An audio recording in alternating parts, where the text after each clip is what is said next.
जैसी तो आए, हमारा बहुत सारे बच्चे हैं जो आते ही उनको सब कुछ मिल जाता है। कहते हैं ना कि चांदी की चम्मच लेकर पैदा हुए हैं। अब कई तो रोड पे ही हो जाते, मजदूर के बच्चे काम करते करते रोड पे हो जाते, उन्हें कोई डॉक्टर भी नहीं चाहिए, कोई हेल्प भी नहीं चाहिए, आराम से इजीली हो जाते हैं। और कई घरों की माताओं को देखा जाता है कि उनको कितनी ज्यादा पेन होता है, यहाँ तक कि ऑपरेशन की नौबत आ जाती है, या फिर उसमें से या तो माँ खत्म हो जाता है या बच्चा खत्म हो जाता है। ये सब बहुत सारे हम केसेस देखते हैं। तो इतना क्रिटिकल केस किसी के साथ में ऐसा क्यों होता है और किसी के साथ में इतना नॉर्मल क्यों हो जाता है ना। तो इन्हीं सब चीजों पर आज हम चर्चा करेंगे कि गर्भ में हम लोग कैसे आते हैं। भगवान ने हमें गीता दिया है, ग्रंथ दिया है, पुराण दिया है, इतने सारे शास्त्र दिए, लेकिन हम लोग क्या करते हैं, पढ़ते हैं, रोज डेली पढ़ते हैं ना, मन लगा के 2-3 घंटे तक, कभी हाथ में नहीं लगाते। और जो हम हाथ नहीं लगाते और जो नियम हमें बताया गया, मान लो हम टीवी खरीद के घर में लेकर आए, ठीक है, अब टीवी तो ले आए, बड़ी खुशी टीवी लेकर आए, बहुत महंगा टीवी लेकर आए, 50 इंच का लेके आए, पूरे दीवार पर लगा दिया, ठीक है, लगा दिया, लेकिन चलाना आता नहीं है। कैसे उसका बटन लगाना है, कैसे उसका तार लगाना है, वो तो हमें पता ही नहीं, क्योंकि हमने उसका मैनुअल जो होता है वो खोल के नहीं देखा।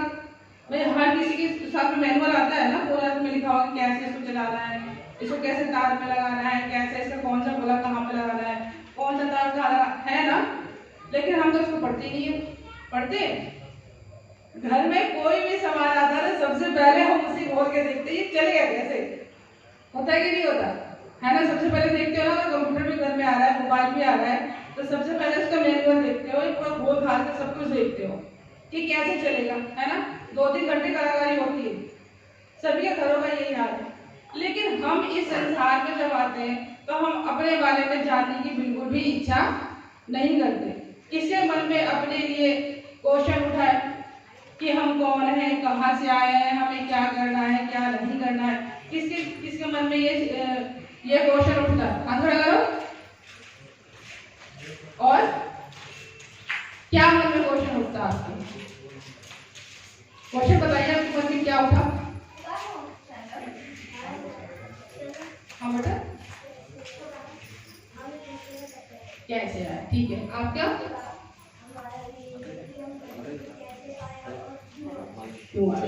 आपका माता जी, आपने हाथ खड़ा किया था ना, हाँ बताइए। यही सवाल है, तीनों का एक ही सवाल है कि हम इस धरती पे क्यों आए और किस लिए आए, ठीक है। तो आज इन सब सवालों का हम लोगों को जवाब मिलेगा कि हम इस धरती पे क्यों आए हैं और किस लिए आए हैं, ठीक है ना। तो जैसे जैसे हमारे कर्म होते हैं उसके अनुसार हम लोगों को फल मिलता है।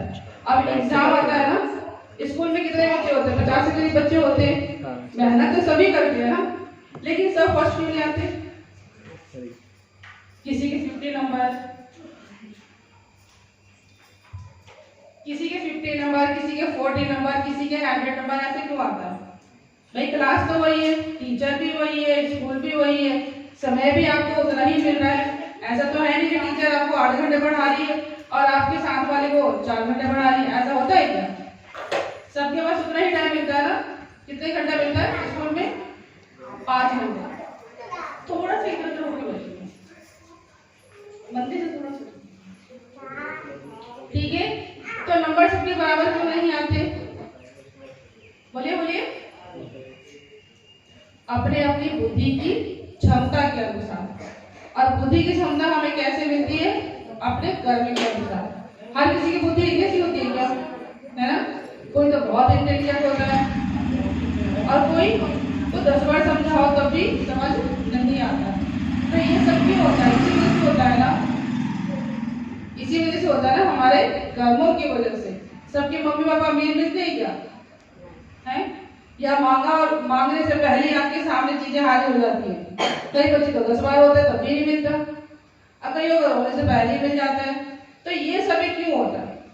कहीं ना कहीं इसके पीछे कुछ ना कुछ तो लॉजिक होगा कि मांगने के बाद भी नहीं मिल रहा है और किसी को बिना मांगे ही मिल गया। आपने स्कूलों में भी देखा होगा कि आपके साथ वालों को बहुत अच्छी अच्छी पेंसिल मिल जाती है, पेंसिल बॉक्स मिल जाते हैं, ठीक है ना, उनको बैग भी अच्छे मिलते हैं। आपने देखा है स्कूल में। और किसी के पास भी फटे पुराने होते हैं, 2 साल तक एक ही बैग चलाता है, पेंसिल बॉक्स भी उसको नहीं मिलता है। ऐसे क्यों होता है? मांगने के बाद भी नहीं मिलता है। तो ये सब कर्मों के अनुसार होता है। तो इसी पे आज हम डीपली चर्चा करेंगे कि ऐसा क्यों होता है। अब हम लोग इस धरती पे पैदा हुए, तो पैदा कैसे होते हैं? किसी ना किसी प्रक्रिया के द्वारा पैदा होते हैं, ठीक है। तो आज आप ये चीज बहुत ध्यान से सुनना, क्योंकि ये बहुत काम की चीज है, ठीक है ना। तो इसीलिए बहुत सारी पुराणों से, शास्त्रों से ढूंढ के निचोड़ लाया गया है, तो इसीलिए बहुत सावधानी से आप लोग सुनना। तो जीव जैसा कर्म करता है उसी के अनुसार उसके माँ बाप का चयन होता है, ठीक है। और उसी के अनुसार उसको घर मिलता है, उसी के अनुसार उसको क्षेत्र मिलेगा, उसी के अनुसार उसको देश मिलेगा। वरना हर कोई विदेश में क्यों नहीं पैदा हो जाता, मतलब डॉलर में पैसे मिलते हैं, ठीक है। हर कोई इंडिया में क्यों नहीं पैदा होता, उसको धर्म मिलता है। कोई चाइना में पैदा हो रहा है, कोई अफ्रीका में देखो वहाँ रोटी नहीं है, मिट्टी की रोटी बना के वो लोग खाते हैं। आप लोगों ने देखा होगा, कभी देख रहा है यूट्यूब पे, कि वहाँ के लोगों के पास इतनी भूख मरी है कि अन्न तक नहीं है, वहाँ पे पानी तक नहीं है। तो वो लोग क्या करते हैं, मिट्टी को अच्छे से, जैसे कुम्हार उसको मैश करता है ना, उस टाइप से करके, और रोटी की तरह उसको मिट्टी को बनाते हैं, सुखाते हैं और उसी को ही खाते हैं।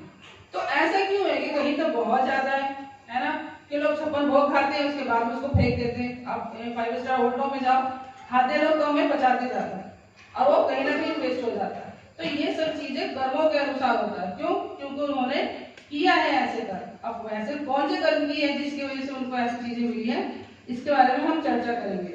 तो सबसे पहले जीव को उसके कर्म के अनुसार एरिया डिसाइड किया जाता है। जैसे कोई आईपीएस बनता है तो उसको एरिया डिसाइड किया जाता है ना, कि आप इस क्षेत्र के आईपीएस बनना, आप उस क्षेत्र के आईपीएस बनना। ऐसे ही जीव का भी सारी कर्म के अनुसार उसका डिसाइड होता है कौन सा उसके माँ बाप का चयन होगा, किस घर में पैदा होगा, उसके कर्म का पुण्य कितना है, उसी के अनुसार उसके माँ बाप का भाग्य बनता है। कई बार आपने देखा होगा, जब बच्चा पैदा होता है तो माँ बाप का भाग्य बनता है ना। कोई बच्चा ऐसा पैदा होता है कि बहुत बड़ा व्यापारी है, फिर उस लॉस में चला जाता है। तो कहीं ना कहीं वो कर्म के अनुसार, जो उसका भाग्य में लिखा है, तो उसके अनुसार वो सब चीजें होंगी, ठीक है। तो ये सब चीजें माध्यम होता है। और माध्यम कैसे बनता है? सबसे पहले जो भी जीवात्मा पृथ्वी पे आना है, चाहे वो स्वर्ग में हो या नरक में हो, कहीं से भी हो, जो बादल होते हैं, बादल के माध्यम से वो खेत में आता है। खेत में जो बीज होता है उसमें वो पड़ने के बाद वो अंकुरित होता है, अंकुरित होने के बाद वो फसल बनता है, फसल बनने के बाद वो अन्न रूप में मनुष्य ग्रहण करता है। मनुष्य माता पिता है, उन्होंने अन्न रूप में उस अन्न को ग्रहण किया। उस अन्न को ग्रहण करने के बाद जो उनका वीर्य बनता है, वो वीर्य जब माता के गर्भ में स्थापित होता है, तो उसके बाद वो अंकुरित फूटता है, जीव उत्पन्न होना शुरू होता है। अब ये प्रक्रिया कैसे शुरू होती है, ठीक है, इसके बारे में हम जानने की कोशिश करेंगे, ठीक है। तो सबसे पहले जब ऋतुकाल होता है माताओं का, तो 4 दिन का होता है, 4 दिन तक वो अशुद्ध होती है, ठीक है। 4 दिन के बाद, और 4 दिन ये अशुद्धता कैसे आती है? एक वृत्तासुर नाम के ब्राह्मण थे, ठीक है। तो वो, उनकी माता राक्षस थी और पिता उनके ब्राह्मण थे। तो उनको हवन करने के लिए इंद्र ने इनवाइट करते थे। हम बोलते हैं ना, ब्राह्मणों को इनवाइट करते हैं भाई हवन करने के लिए, पूजा करने के लिए।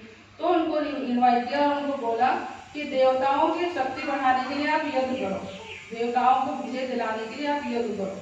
तो माँ कहीं ना कहीं राक्षस प्रवृत्ति की थी, तो उनकी माँ ने क्या किया, उनकी माँ ने ये बोला कि आप देवताओं को दे रहे हो तो एक भाग आप राक्षसों के लिए भी कर देना, अलग से चुपके से, ठीक है। तो वो यज्ञ तो कर रहे थे इंद्र के लिए, लेकिन एक भाग वो अपने नाना की तरफ का भी वो करना शुरू कर दिया। तो इंद्र को पता चल गया कि यहाँ तो कुछ गड़बड़ है, हमारे साथ साथ में देवताओं की पुष्टि करने के लिए भी हवन में, यज्ञ में हवन दे रहे हैं। तो तभी इंद्र ने उनका सर काट दिया। सर काट दिया तो वो तो ब्राह्मण थे, भी ब्राह्मण का अगर हत्या करते हो तो ब्रह्म हत्या का पाप लग गया, तो इंद्र को ब्रह्म हत्या का पाप लग गया। अब ब्रह्म हत्या है, इसका कोई भी समाधान नहीं है, सबसे बड़ा पाप बोला जाता है ब्रह्म हत्या। किसी ब्राह्मण की हत्या कर देना, या गाय की हत्या कर देना, या शास्त्र पुराणों की निंदा करना, ये सबसे बड़ा पाप है। तो उन्होंने ये पाप कर दिया। फिर ब्रह्मा जी के पास गए, क्योंकि वो तो राजा है देवताओं के, उनके बिना तो सारा काम ही ठप हो जाएगा। तो ब्रह्मा जी के पास गए, तो ब्रह्मा जी ने बोला कि ठीक है, ये पाप आप अगर किसी में बांटना चाहते हो तो बांट दो। तो उन्होंने 4 लोगों को बांटा, उसमें से 4 में से पहला भाग स्त्रियों को मिला। तो स्त्री जो 4 दिन के लिए जो अशुद्ध होती है वो इंद्र का पाप भोगती है, इसीलिए उनको किसी पूजा पाठ में नहीं उपस्थित होने दिया जाता है, उनको दूर रखा जाता है, उनके शरीर से दुर्गंध आती है कि 4 दिन में वो पापी होते हैं, क्योंकि वो पाप भोग रही है इंद्र का। तो उसमें क्या होता है, पहला दिन जो होता है स्त्रियों का, पहले दिन वो चंडालनी के रूप में होती है, ठीक है, उनका रूप देखना, जो पहला दिन होता है चंडालनी के रूप में होती है, दूसरा दिन ब्रह्म धात्री के रूप में होती है, तीसरा दिन वो मिट्टी के समान हो जाती है, कोई महत्व नहीं होता, चौथे दिन जाके वो शुरू होती है, ठीक है। और 1 सप्ताह बाद वो देवताओं की या फिर किसी भी पूजा पाठ, पितरों की पूजा पाठ करने की अधिकारी होती है, ठीक है। उसके बाद जब वीर्य स्थापना के समय माता पिता के चित्त में जैसी कल्पना होती है, ठीक है, वैसा ही बच्चा जन्म लेता है। तो सबसे पहले तो हमें ये देखना है कि जब अब तो हम कई लोगों की प्रक्रिया ये सब निकल चुकी है, लेकिन हम आने वाले जनरेशन के ये ज्ञान हम प्राप्त कर सकते हैं, या जिसको जरूरत है उसके लिए हम ये ज्ञान दे सकते हैं कि जब भी ऐसी प्रक्रिया होती है, अब इसमें क्या होता है, जैसे युगम, युगम यानी जोड़े वाला, जो जोड़े वाला दिन होता है, अगर इसमें स्त्री पुरुष का मिलन होता है तो पुत्र की प्राप्ति होती है, ठीक है, ये सब ध्यान से सुन लेना। और ऋतु काल के 1 हफ्ते को छोड़ के इसके बाद की जो युगम तिथि होती है, अगर उसमें मिलन होता है तो पुत्र की प्राप्ति होती है, ठीक है। और स्त्रियों का जो ऋतु काल का समय होता है वो 16 दिन का होता है। 16 दिन के अंदर अगर 14 दिन वाली रात्रि में अगर ये प्रक्रिया होती है तो इसमें कैसा पुत्र होता है, इसमें होता है गुणवान, भाग्यवान, धनवान और धर्मनिष्ठ पुत्र की प्राप्ति होती है, ठीक है। और बाकी सामान्य रात्रि जो होती है वो मध्य रात्रि होती है। लेकिन अगर हम ये बोल रहे हैं कि माता के द्वारा, ठीक है, गर्भ में बच्चे की प्रक्रिया होती है, तो एक तरह से तो माता पात्र के समान हो गई ना। जैसे हम भोजन खाते हैं, तो भोजन जिस पात्र में हम लोग खाते हैं उसके अनुसार हम लोग को तासीर मिलती है। अगर हम मिट्टी के बर्तन में खाते हैं तो मिट्टी की स्मेल आती है, और जो पहले के राजा महाराजा थे वो किस पात्र में खाते थे, सोने चांदी के। क्यों? क्योंकि वो पात्र बहुत मूल्यवान होता है ना। और जो गरीब होते हैं वो किस में खाते हैं, मिट्टी के या स्टील के या लोहे का, ठीक है ना। तो इसी तरीके से अगर स्त्री का जो कोख है, जो गर्भ है, अगर वो पात्र के समान है तो उस पात्र को भी तो हमें शुद्धता करनी होगी ना। भाई पता है कि गर्भ अगर धारण करना है तो उसके लिए हमें उस पात्र को शुद्ध भी तो करना होगा। अगर गंदे संदे पात्र में या झूठे पात्र में या पात्र शुद्ध नहीं है, अगर हम इसमें खाना डालते तो खाना 1 घंटे में खराब हो जाता है, नहीं 1 घंटे में खराब। झूठे बर्तन में अच्छे से बर्तन नहीं धोया तो खराब हो गया, तो हमें क्या करना होता है, अच्छे से बर्तन मांजना होता है ना। उसके बाद ही तो हम लोग उसमें खाना बनाते हैं या कुछ भी करते हैं, ठीक है। तभी वो भोग भगवान को लगता है, ठीक है। तो इसी तरह अगर हमें पता है कि अगर ऐसा प्रक्रिया करनी है, अगर हमें एक गुणवान पुत्र या संतान की उत्पत्ति करनी है तो उसके अनुसार हमें क्रिया भी तो करनी होगी ना, अपने आप को शुद्धिकरण भी करनी होगी। तो इसीलिए गर्भधारण संस्कार होता है। 16 संस्कार है हमारे शास्त्रों में लिखे हुए हैं। तो ये प्रक्रिया जैसे किसी की शादी ब्याह होती है, ठीक है, जो दूल्हा दुल्हन है उनको पहले ही समझा दिया जाता है कि अगर आपको ऐसी कोई प्रक्रिया करनी है, पुत्र उत्पन्न प्राप्त करना है, क्योंकि पहले के जितने भी ब्राह्मण होते थे, जितने भी राजा होते थे, जितने भी सेठ लोग होते थे, ये सब प्रक्रिया करते थे। लेकिन आज कलयुग में धीरे धीरे ये ऐसा लुप्त होता गया और लोग इतने मलेच्छ हो गए हैं और इतने पाप प्रवृत्ति में पड़ गए कि पता ही नहीं चलता, लग बाई चांस बच्चे पैदा हो जाते हैं। और जब वो शैतानी करते हैं, दुष्टता करते हैं, तो बोलते हैं हाँ मेरा बच्चा ऐसा, हाँ मेरा बच्चा वैसा। लेकिन कहीं ना कहीं जो बच्चा पैदा हुआ इसका कहीं ना कहीं गलती तो हमारी है ना। हमने वो नियम, वो प्रक्रिया नहीं अपनाया और फिर हम बोलते हैं कि हमारा तो बुद्धिमान पुत्र हुआ नहीं, नालायक है, मूर्ख है, सुनता नहीं है, मानता नहीं है। वो जो आपका जो भाव था ना, ये भाव कहीं ना कहीं आप ही का तो भाव है नहीं, प्रतिरूप तो आप ही का ही है ना। जैसे माँ बाप होते हैं बच्चा तो वैसे ही होता है, है ना। तो ये सब चीजें हमें समझनी बहुत जरूरी है। तो इसीलिए अगर ये सब चीजें ऐसी हैं तो माँ को सबसे पहले जो 5वें दिन के बाद है ना, उसको बहुत शुद्ध खाना खाना चाहिए। कोई कड़वा खाना नहीं खाना चाहिए, कोई कसारा खाना नहीं खाना चाहिए, बिल्कुल शुद्ध। उसको क्रोध नहीं करना, ठीक है। मधुर खाना खाना जो पाचन प्रक्रिया में सही हो, ऐसा खाना खाना चाहिए। शीतल खाना खाना चाहिए, स्वभाव मधुर होना चाहिए।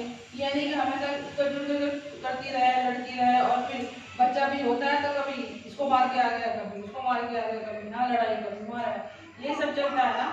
तो इसीलिए हमें अपने आप को पहले शुद्ध करना पड़ेगा। क्यों? क्योंकि स्त्री पात्र है, ठीक है।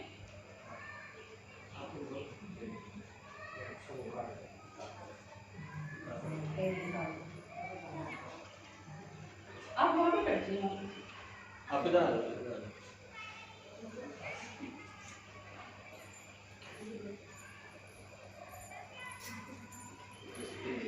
इसीलिए स्कूल में बताया गया है कि जब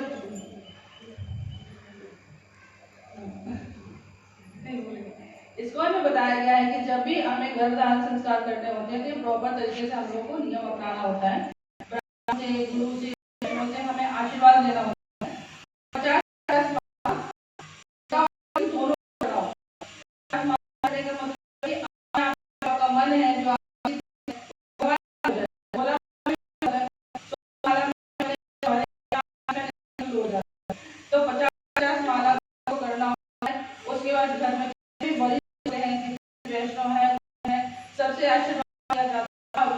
भगवान की माला, भगवान की प्रसादी पहनने के बाद में ये प्रक्रिया की जाती है ताकि हमारा पुत्र हो, जो हमारा वंशज हो, वो आगे बढ़ने वाला धर्म हो, भी हो, तो भी और धर्म को भी आगे इस जो गृह है वो अमृत होता है। और अमृत को हम किस में रखते हैं भाई? गंगा जल लाते हैं, हम किस में रखते हैं भाई? हम कामे का होता है, उसको महान लगाते हैं। तो इस तरीके से जो उसका विवेक है वो माता के गर्भ में स्थापित, उसके बाद वो बीज रूप में उत्पन्न होता है, ठीक है। अभी हम करेंगे कब कैसे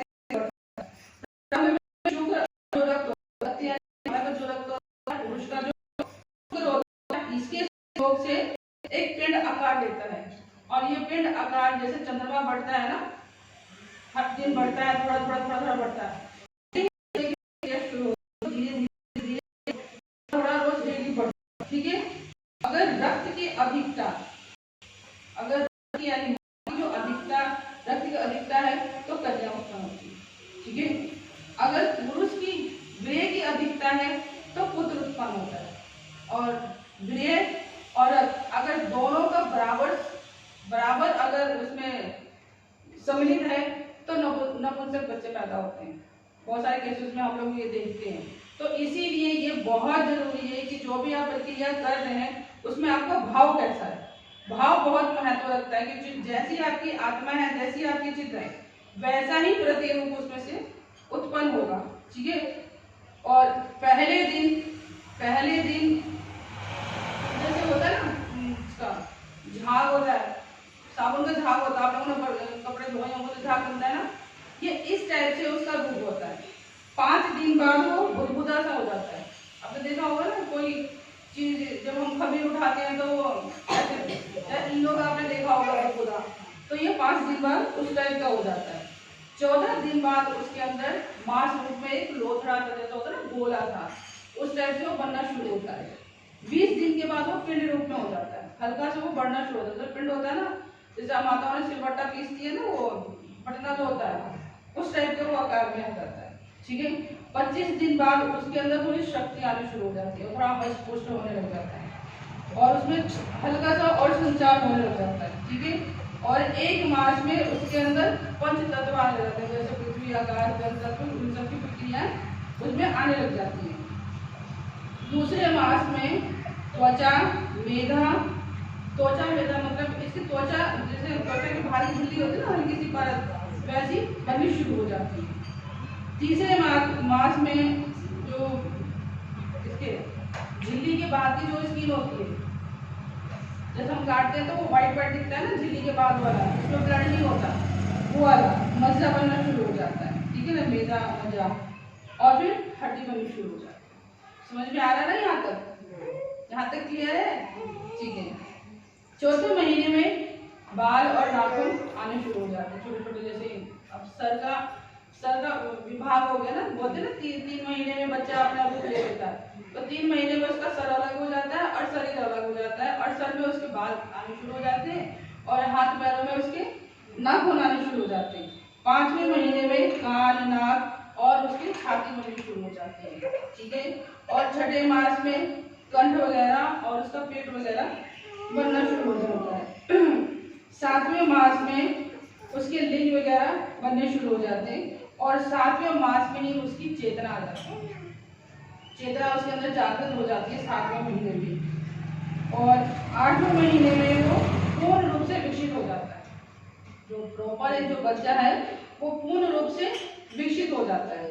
ऐसे अगर हम उसकी परीक्षित महाराज की उसमें कथा में सुनते हैं तो उनका 8वां ही महीना था जब अश्वत्थामा ने अपना ब्रह्मास्त्र छोड़ा था उत्तरा के गर्भ में। तो उत्तरा के गर्भ में जब ब्रह्मास्त्र छोड़ा था तो उसके बाद उत्तरा फिर भागनी शुरू हो गई।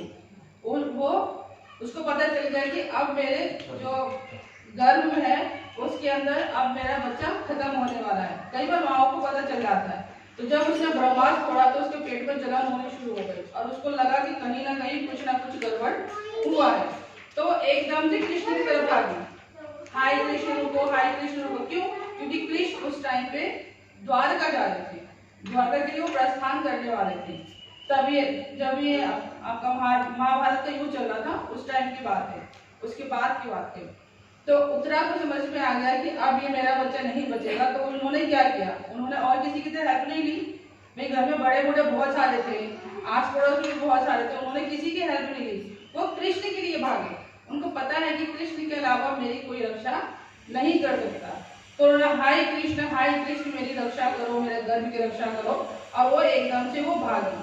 तो कृष्ण को समझ में आ गया कि क्या मतलब चल रहा है हिसाब किताब। उनको पता चल गया कि अश्वत्थामा ने ब्रह्मास्त्र छोड़ा है, ये जितने पांडव हैं इनके वंश को निर्वंश करने के लिए, ताकि इनका वंश आगे ना बढ़े। तो कृष्ण ने क्या किया, अंगूठे के बराबर अपना रूप लेके और उत्तरा के गर्भ में गए, और उत्तरा के गर्भ में जाके और परीक्षित महाराज की उन्होंने सुरक्षा करी। गर्भ के अंदर भगवान कुछ भी कर सकते हैं, ठीक है ना। हम कहते हैं कि भगवान के यहाँ पे आके हमारे ठीक कर देंगे, या हमारा रोग हो रहा है तो भगवान के आगे डॉक्टर बन जाएंगे। तो ऐसा नहीं है, भगवान कुछ भी बन सकते हैं। उत्तरा के गर्भ के अंदर, भगवान गर्भ के अंदर भी गए। भक्तों के लिए देखो भगवान क्या क्या रूप में लेते हैं। तो गर्भ के अंदर जाके परीक्षित महाराज की उन्होंने रक्षा करी। तो जो परीक्षित महाराज थे, जो गर्भ के अंदर जो 8वें महीने का बच्चा होता है उसको पूर्ण रूप से ज्ञान होता है, पूर्ण रूप से समझ होती है, और उसके अंदर जो दिव्य चेतना है वो भगवान उसकी जागृत कर देते हैं। और बच्चे को पता चल जाता है उसके कई हजारों जन्मों के जितने भी पाप पुण्य सब उसकी आंखों के आगे आने शुरू हो जाते हैं। जैसे बोलते हैं ना कि मृत्यु समय में अच्छा बुरा सब कुछ उसको पता चल जाता है। तो ऐसे जब बच्चा गर्भ में होता है 7 से 8वें महीने में, जब उसको चेतना आ जाती है तो उसको समझ में आ जाता है कि मैं कहाँ हूँ और क्यों हूँ और किस लिए हूँ। जैसे भी बच्चों ने पूछा ना कि हम यहाँ क्यों आए, किस लिए आए और क्या करते हैं, है ना।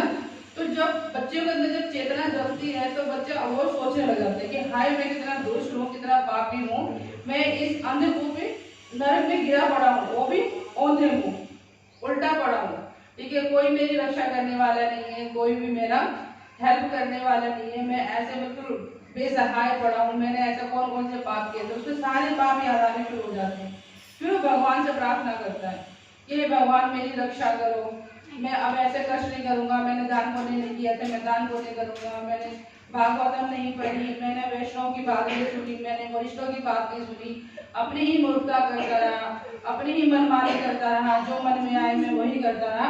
तो इस टाइप से वो भगवान से प्रार्थना करते हुए बहुत गिड़गिड़ाता है, ठीक है। और जो माँ के पेट में जब उसको पीड़ा होती है, क्योंकि अपना मल मूत्र ही त्याग रहा है और उसी को ही पी रहा है, उसी को ही खा रहा है। और जो उसकी नाल जो होती है कभी उसके गर्दन में लिपट जाती है, कभी उसके पेट में लिपट जाती है, कभी वो बहुत परेशान होता है। और जो छोटे छोटे जो उसमें मल मूत्र त्यागा होता है वो कीड़े बन जाते हैं उसके अंदर, छोटे छोटे कीड़े। आप लोगों ने देखा होगा, कभी छोटा बच्चा होता है तो उसके वाइट वाइट में मल में कीड़े हो जाते हैं। ऐसे ही कीड़े उसको अंदर गर्भ के अंदर उसको काटते हैं और बहुत उसको वेदना होती है। और इसी टाइम पे माताओं को खट्टा मीठा तीखा है ना, क्या बोलते हैं, गोलगप्पे, टिक्की है, समोसे, ये सब कुछ खाने का मन करता है। और जब वो माता खाती है तो आप सोचो कि जैसे छोटा बच्चा बहुत सॉफ्ट होता है, स्किन भी बहुत सॉफ्ट होती है, तो जो खट्टा मीठा तीखा जो स्किन के अंदर उसको लगता है तो बहुत तड़पता है,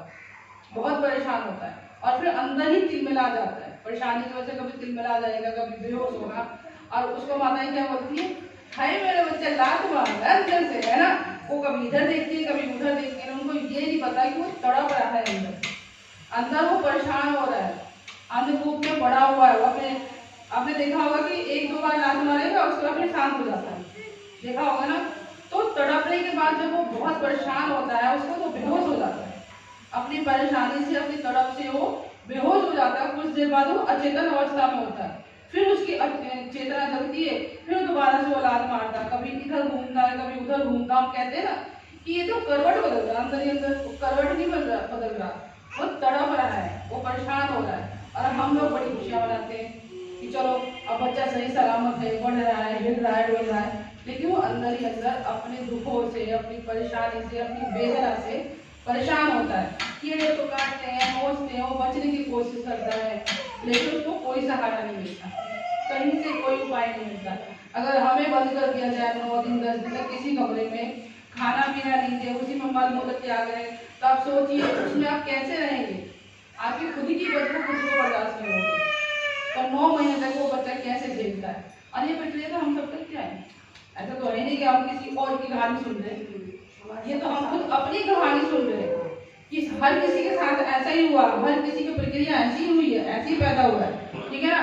लेकिन वो भगवान से खूब प्रार्थना करता है कि भगवान अब मैं ऐसा नहीं करूंगा, अब मैं बाहर आके आपकी खूब भक्ति करूंगा, खूब सेवा करूंगा, खूब वैष्णव की सेवा करूंगा, खूब दान पुण्य करूंगा, ठीक है, खूब धर्म के काम करूंगा, जितने भी आप शास्त्रों में बताए हो मैं सब नियम पालन करूंगा, ठीक है। तो भगवान कहते हैं कि चलो ठीक है, अब इतनी प्रार्थना कर रहे थे, इसमें दया कर देते हैं।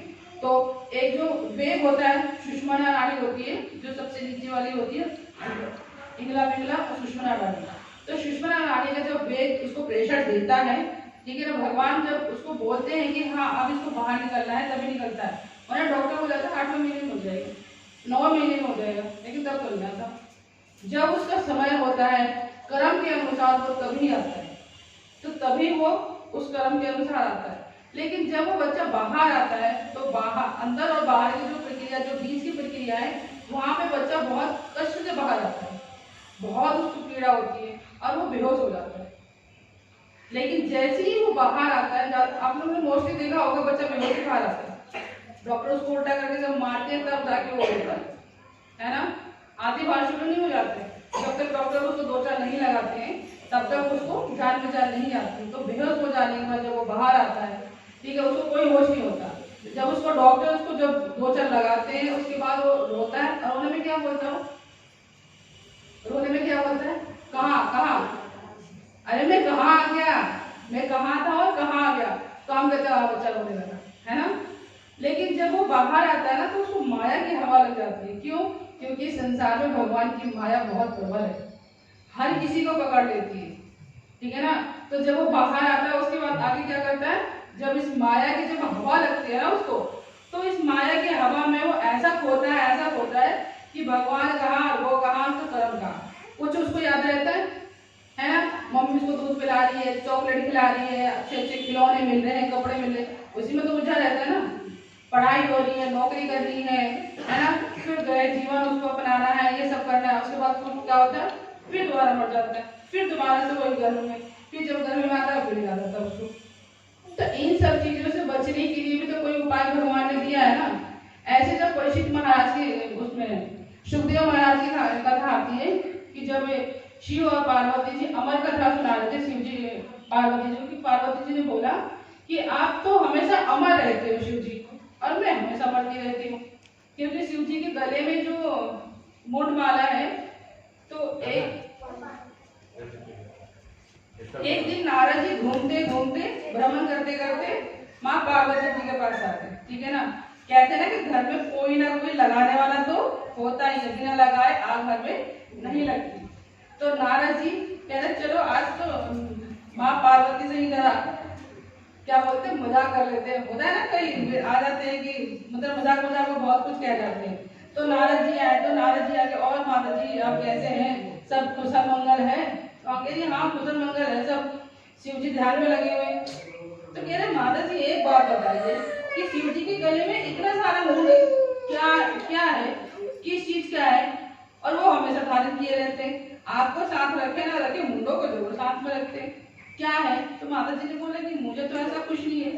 तो नारद जी बोले कि आपने कभी जानने की कोशिश नहीं करी कि ये मुंड माला गले में क्यों डाले रहते हैं। तो कह रहे नहीं मैंने तो ऐसा कुछ नहीं, होता है ना पति के पास में है तो कोई बोलते तुम्हें पता भी है वो कोने में जाके वो खूब चला रहे हैं, ठीक है ना, खूब चल रहा है, पता भी है आपको। कह रहे नहीं सही है, हमने तो कभी देखा नहीं होता है साथ में अकेले में देखा करो। फिर माताएं जब घर में आते प्रभु से तुमसे क्या करते हैं ना। तो ऐसे ही माँ पार्वती को नारद जी ने बोला कि माता जी एक बार पूछ के तो देखिए कि मुंड माला किसकी है, हमेशा धारण किए रहते, आपको तो इतना नहीं लाड करते जितने मुंड माला को करते, किसकी मुंड माला है। तो माँ पार्वती नासर पानी लेके तैयार हो गई, ठीक है ना, मैं स्त्री जाति तो स्त्री है ना। तो उन्होंने बोला चलो ठीक है, आज जब आएंगे शिव जी तो मैं उनसे पूछती हूँ कि मुंड किसका है। तो वो जिद पे अड़ गई। शिव जी जब आए तो उनसे उन्होंने पूछा कि प्रभु आप ये बताइए कि आप जो गले में डाल के घूमते हैं ये मुंड किसका है। तो शिव जी ने बोला कि पार्वती ऐसा है कि इसके ये रहस्य गुप्त है, मैं इसके बारे में आपको नहीं बता सकता। तो माँ पार्वती वो जिद पे अड़ गई कि नहीं आप तो मुझे बताना ही पड़ेगा कि ये किसका है और आप क्यों हमेशा धारण करके रखते हो। उन्होंने ये तो बोला नहीं कि नारद जी ने लगाई है, ठीक है। तो बहुत जिद पे अड़ गया, स्त्री हट तो स्त्री हट और बाल हट, इसके आगे कोई भी नहीं जीत सकता, ठीक है। ये ब्रह्मा जी का आशीर्वाद है, तो ये मिला हुआ है। तो स्त्री हट के आगे शिव जी भी हार गए। उन्होंने बोला कि ठीक है आज मैं आपको ये रहस्य बताता हूँ। तो शिव जी ने बोला कि जितने भी मुंड है अपने गले में धारण कर किया है ये सब आप ही का ही है। तो माँ पार्वती बोली कि मेरा है, कह रहे हाँ ये सब आप ही का ही है, आपके जितने जन्म होते हैं और जितनी आपकी मृत्यु होती है उसके बाद हर मुंड को मैं गले में धारण कर लेता हूँ। तो माँ पार्वती बोली कि मैं हमेशा मरती रहती हूँ, आप हमेशा अमर है, ऐसे क्यों, मुझे भी अमर होना है, जैसे आप हमेशा अमर है ऐसे मुझे भी अमर होना है, ऐसे क्या उपाय है मुझे भी बताइए। तो यही कहानी जब है जो अमरनाथ की जो गुफा की कथा है कि बीच में उन्होंने चंद्रमा को भी छोड़ दिया, नंदी को भी छोड़ दिया, सबको छोड़ दिया, सिर्फ माँ पार्वती को लेके अमरनाथ की गुफा में गए कि चलो मैं आपको आज अमर कथा सुनाता हूँ। अमर कथा में उन्होंने क्या सुनाया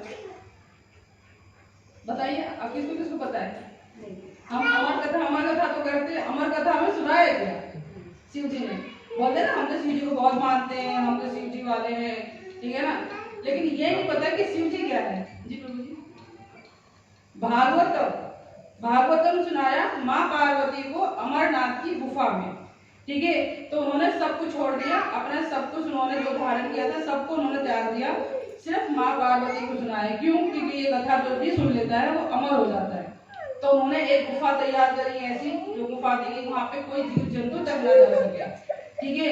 और उन्होंने अच्छे से पूरा निगरानी किया कि गुफा के अंदर कोई जीव तो नहीं है। उन्होंने अच्छे से छानबीन करने के बाद माँ पार्वती को वो कथा सुनानी शुरू कर दी। तो उन्होंने बोला कि जब कथा शुरू होगी तो मैं तो अपने ध्यान में होऊंगा, कथा करने में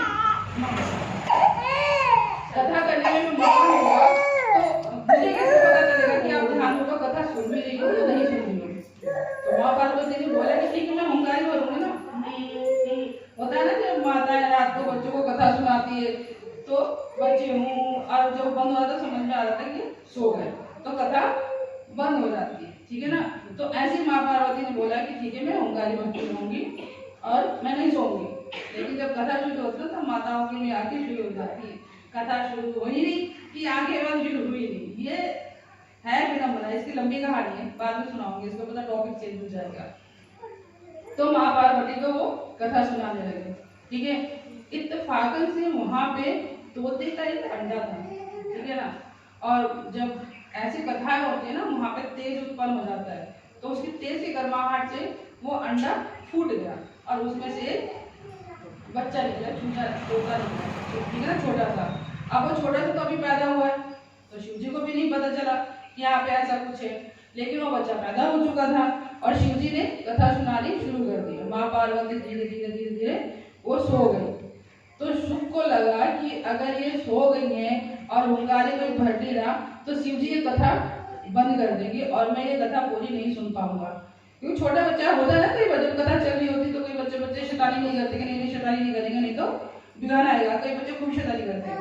तो ऐसे ही वो चुपचाप सुनता रहा और तोता बोलते हैं ना हम लोग की भाषा, बोलते हैं ना, तो वो हुंगारी भरना शुरू कर दिया। अब माँ पार्वती तो सो गई और हुंगारी कौन भर रहा है? तोता महाराज, ठीक है। तो जब लास्ट में खत्म हुआ तो बोलते ना, बाके बिहारी लाल की जय। तो जैसे जयकारा हुआ तो माँ पार्वती तो जब क्या हो गया, तो उन्होंने बोला कि कथा खत्म हो गई, कहाँ पे थे हम? तो शिव जी कह रहे कि कहाँ पे थे, क्या मतलब है, कथा तो खत्म हो गई, तभी तो जयकारा हुआ, जय घोष हुआ। तो कह रही मैं तो बीच में सो गई थी। तो शिव जी का दिमाग घूमा, कह रहे तुम बीच में सो गई थी तो इतने देर से हुंगारी कौन भर रहा था, कथा कौन सुना? यहाँ तो दूर दूर तक कोई जीव नहीं था, लेकिन हुंगारी तो कोई ना कोई भर रहा था, कोई ना कोई तो यहाँ है। तो जब उन्होंने खड़े होकर अपने दिव्य दृष्टि से देखा तो एक तोता का बच्चा वहां से फट से उड़ गया। अब उसको पता है ना भैया अब तो मेरी लगेगी, शिव जी तो छोड़ेंगे नहीं। अब वो तोता आगे आगे और शिव जी अपना त्रिशूल लेके पीछे पीछे। अब तोता तो तोता वो फटाफट उड़ गया। उड़ने के बाद अभी जब हम बद्रिकाश्रम गए थे तो वहाँ पे व्यास देव की गुफा है, व्यास देव की गुफा है माँ सरस्वती के नदी के किनारे। तो उसी टाइम पे ही ऋतु काल से खत्म हो के अपने बाल केस धो के और व्यास जी की जो पत्नी है वो आराम से धूप में जमाई ले गई, क्योंकि वो बहुत ठंडा एरिया है काफी, तो धूप बहुत अच्छी लगती है खिली खिली वहां पे, तो वो जमाई लेते हैं ऐसे मुंह करके। तो छोटे से सुखदेव जी उनके पेट में समा गए मुंह के माध्यम से, ठीक है, और वो गर्भ धारण कर लिया, गर्भवती हो गई।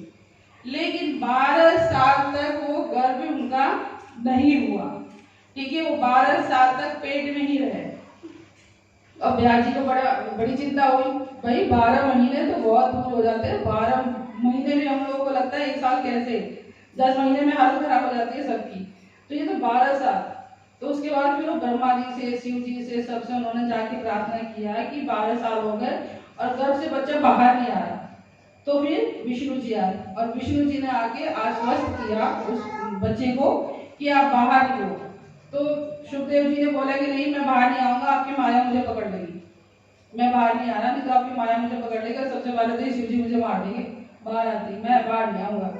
तो फिर विष्णु जी ने उनको आश्वस्त किया कि आप बाहर आओ, ना मेरी माया पकड़ेगी और ना शिव जी आपको मारेंगे, मैं गारंटी देता हूँ। तो ऐसे ही भक्तों की गारंटी कौन लेता है? भगवान लेते हैं। और भगवान कब गारंटी लेते हैं? जब भगवान की भागवतम भक्तों ने सुन ली है। तो जो हमारा भागवतम है कोई ये छोटी मोटी चीज नहीं है कि हमने कथा सुन ली और चलो ठीक है जी कथा है सुन ली क्या हो गया 1-2 घंटे बैठ गए, नहीं, ये कथा इतना मतलब मूल्यवान है कि ये इंद्र को भी नहीं मिलता, देवता भी इस कथा के लिए तरसते हैं। उन्होंने जब सुखदेव जी कथा सुना रहे थे परीक्षित महाराज जी को, तो इंद्र ने बोला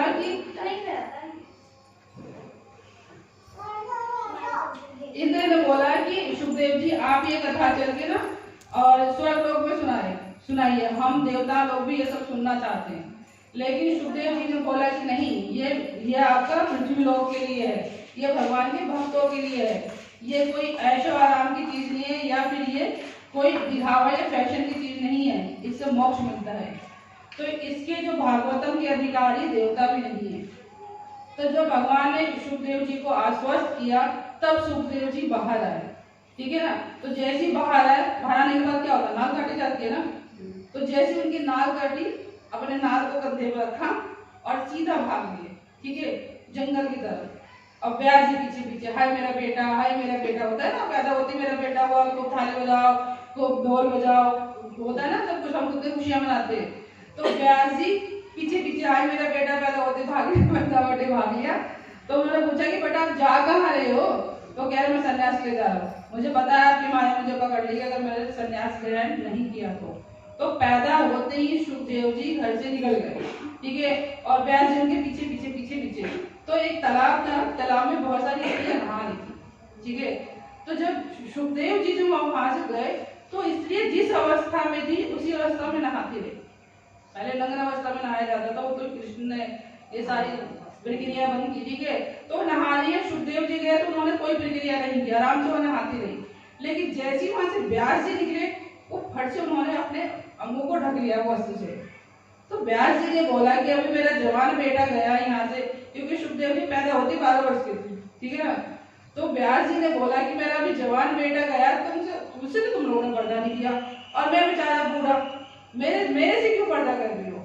तो फिर उन स्त्रियों ने बोला कि जो आपका बेटा है ना, उसकी आंखों में ना आसक्ति नहीं है, वो वैराग्य है, उसमें कोई मलिनता नहीं है, लेकिन आपकी आंखों में स्त्री पुरुष की असर है, तो इसीलिए हम लोगों ने पर्दा किया। तो सुखदेव जी जो पैदा हुए वो किस रूप में हुए, किस गुण के तत्व के रूप में हुए। उन्होंने भागवतम सुना, भागवतम सुनते सुनते 12 साल उन्होंने गर्भ में ही भागवतम को उन्होंने रिवाइज किया, ठीक है ना, अध्ययन किया, स्मरण किया, उस चीज को किया। तो जब वो पैदा हुए तो पैदा होते ही उन्होंने भागवतम शुरू किया। तो अगर ऐसे ही अगर हमें अपना पुत्र चाहिए, अब बहुत सारी माताएं तो बोलेंगी कि जो हमारा तो हो गया, लेकिन हो गया तो आपके आगे में जनरेशन तो है, आप उन्हें ज्ञान दे सकते हो, आपके नियर डियर में है, आपके रिश्तेदार में अगर कुछ ऐसा है तो आप उनको तो ज्ञान दे सकते हो, ज्ञान किसी को भी दे सकते हो, ठीक है। तो अगर सुखदेव जी जैसा अगर हमें पुत्र चाहिए, अगर हमारा वंश आगे वृद्धि ऐसे ही करे धर्म के रास्ते पे, तो हमें भी ऐसे ही बच्चों की उत्पत्ति करनी पड़ेगी। इसीलिए माताओं को बोला जाता है कि जब घर में अगर संतान है तो आप जितना हो सके आप भागवतम सुनो, वैष्णवों की सेवा करो, मंदिर में भगवान की सेवा करो। भगवान के जितने आप निकट रहोगे उतना ही आपका धर्मात्मा पुत्र होगा, धर्मात्मा होगा तो गुण और धर्म अपने आप ही आएंगे, ठीक है ना।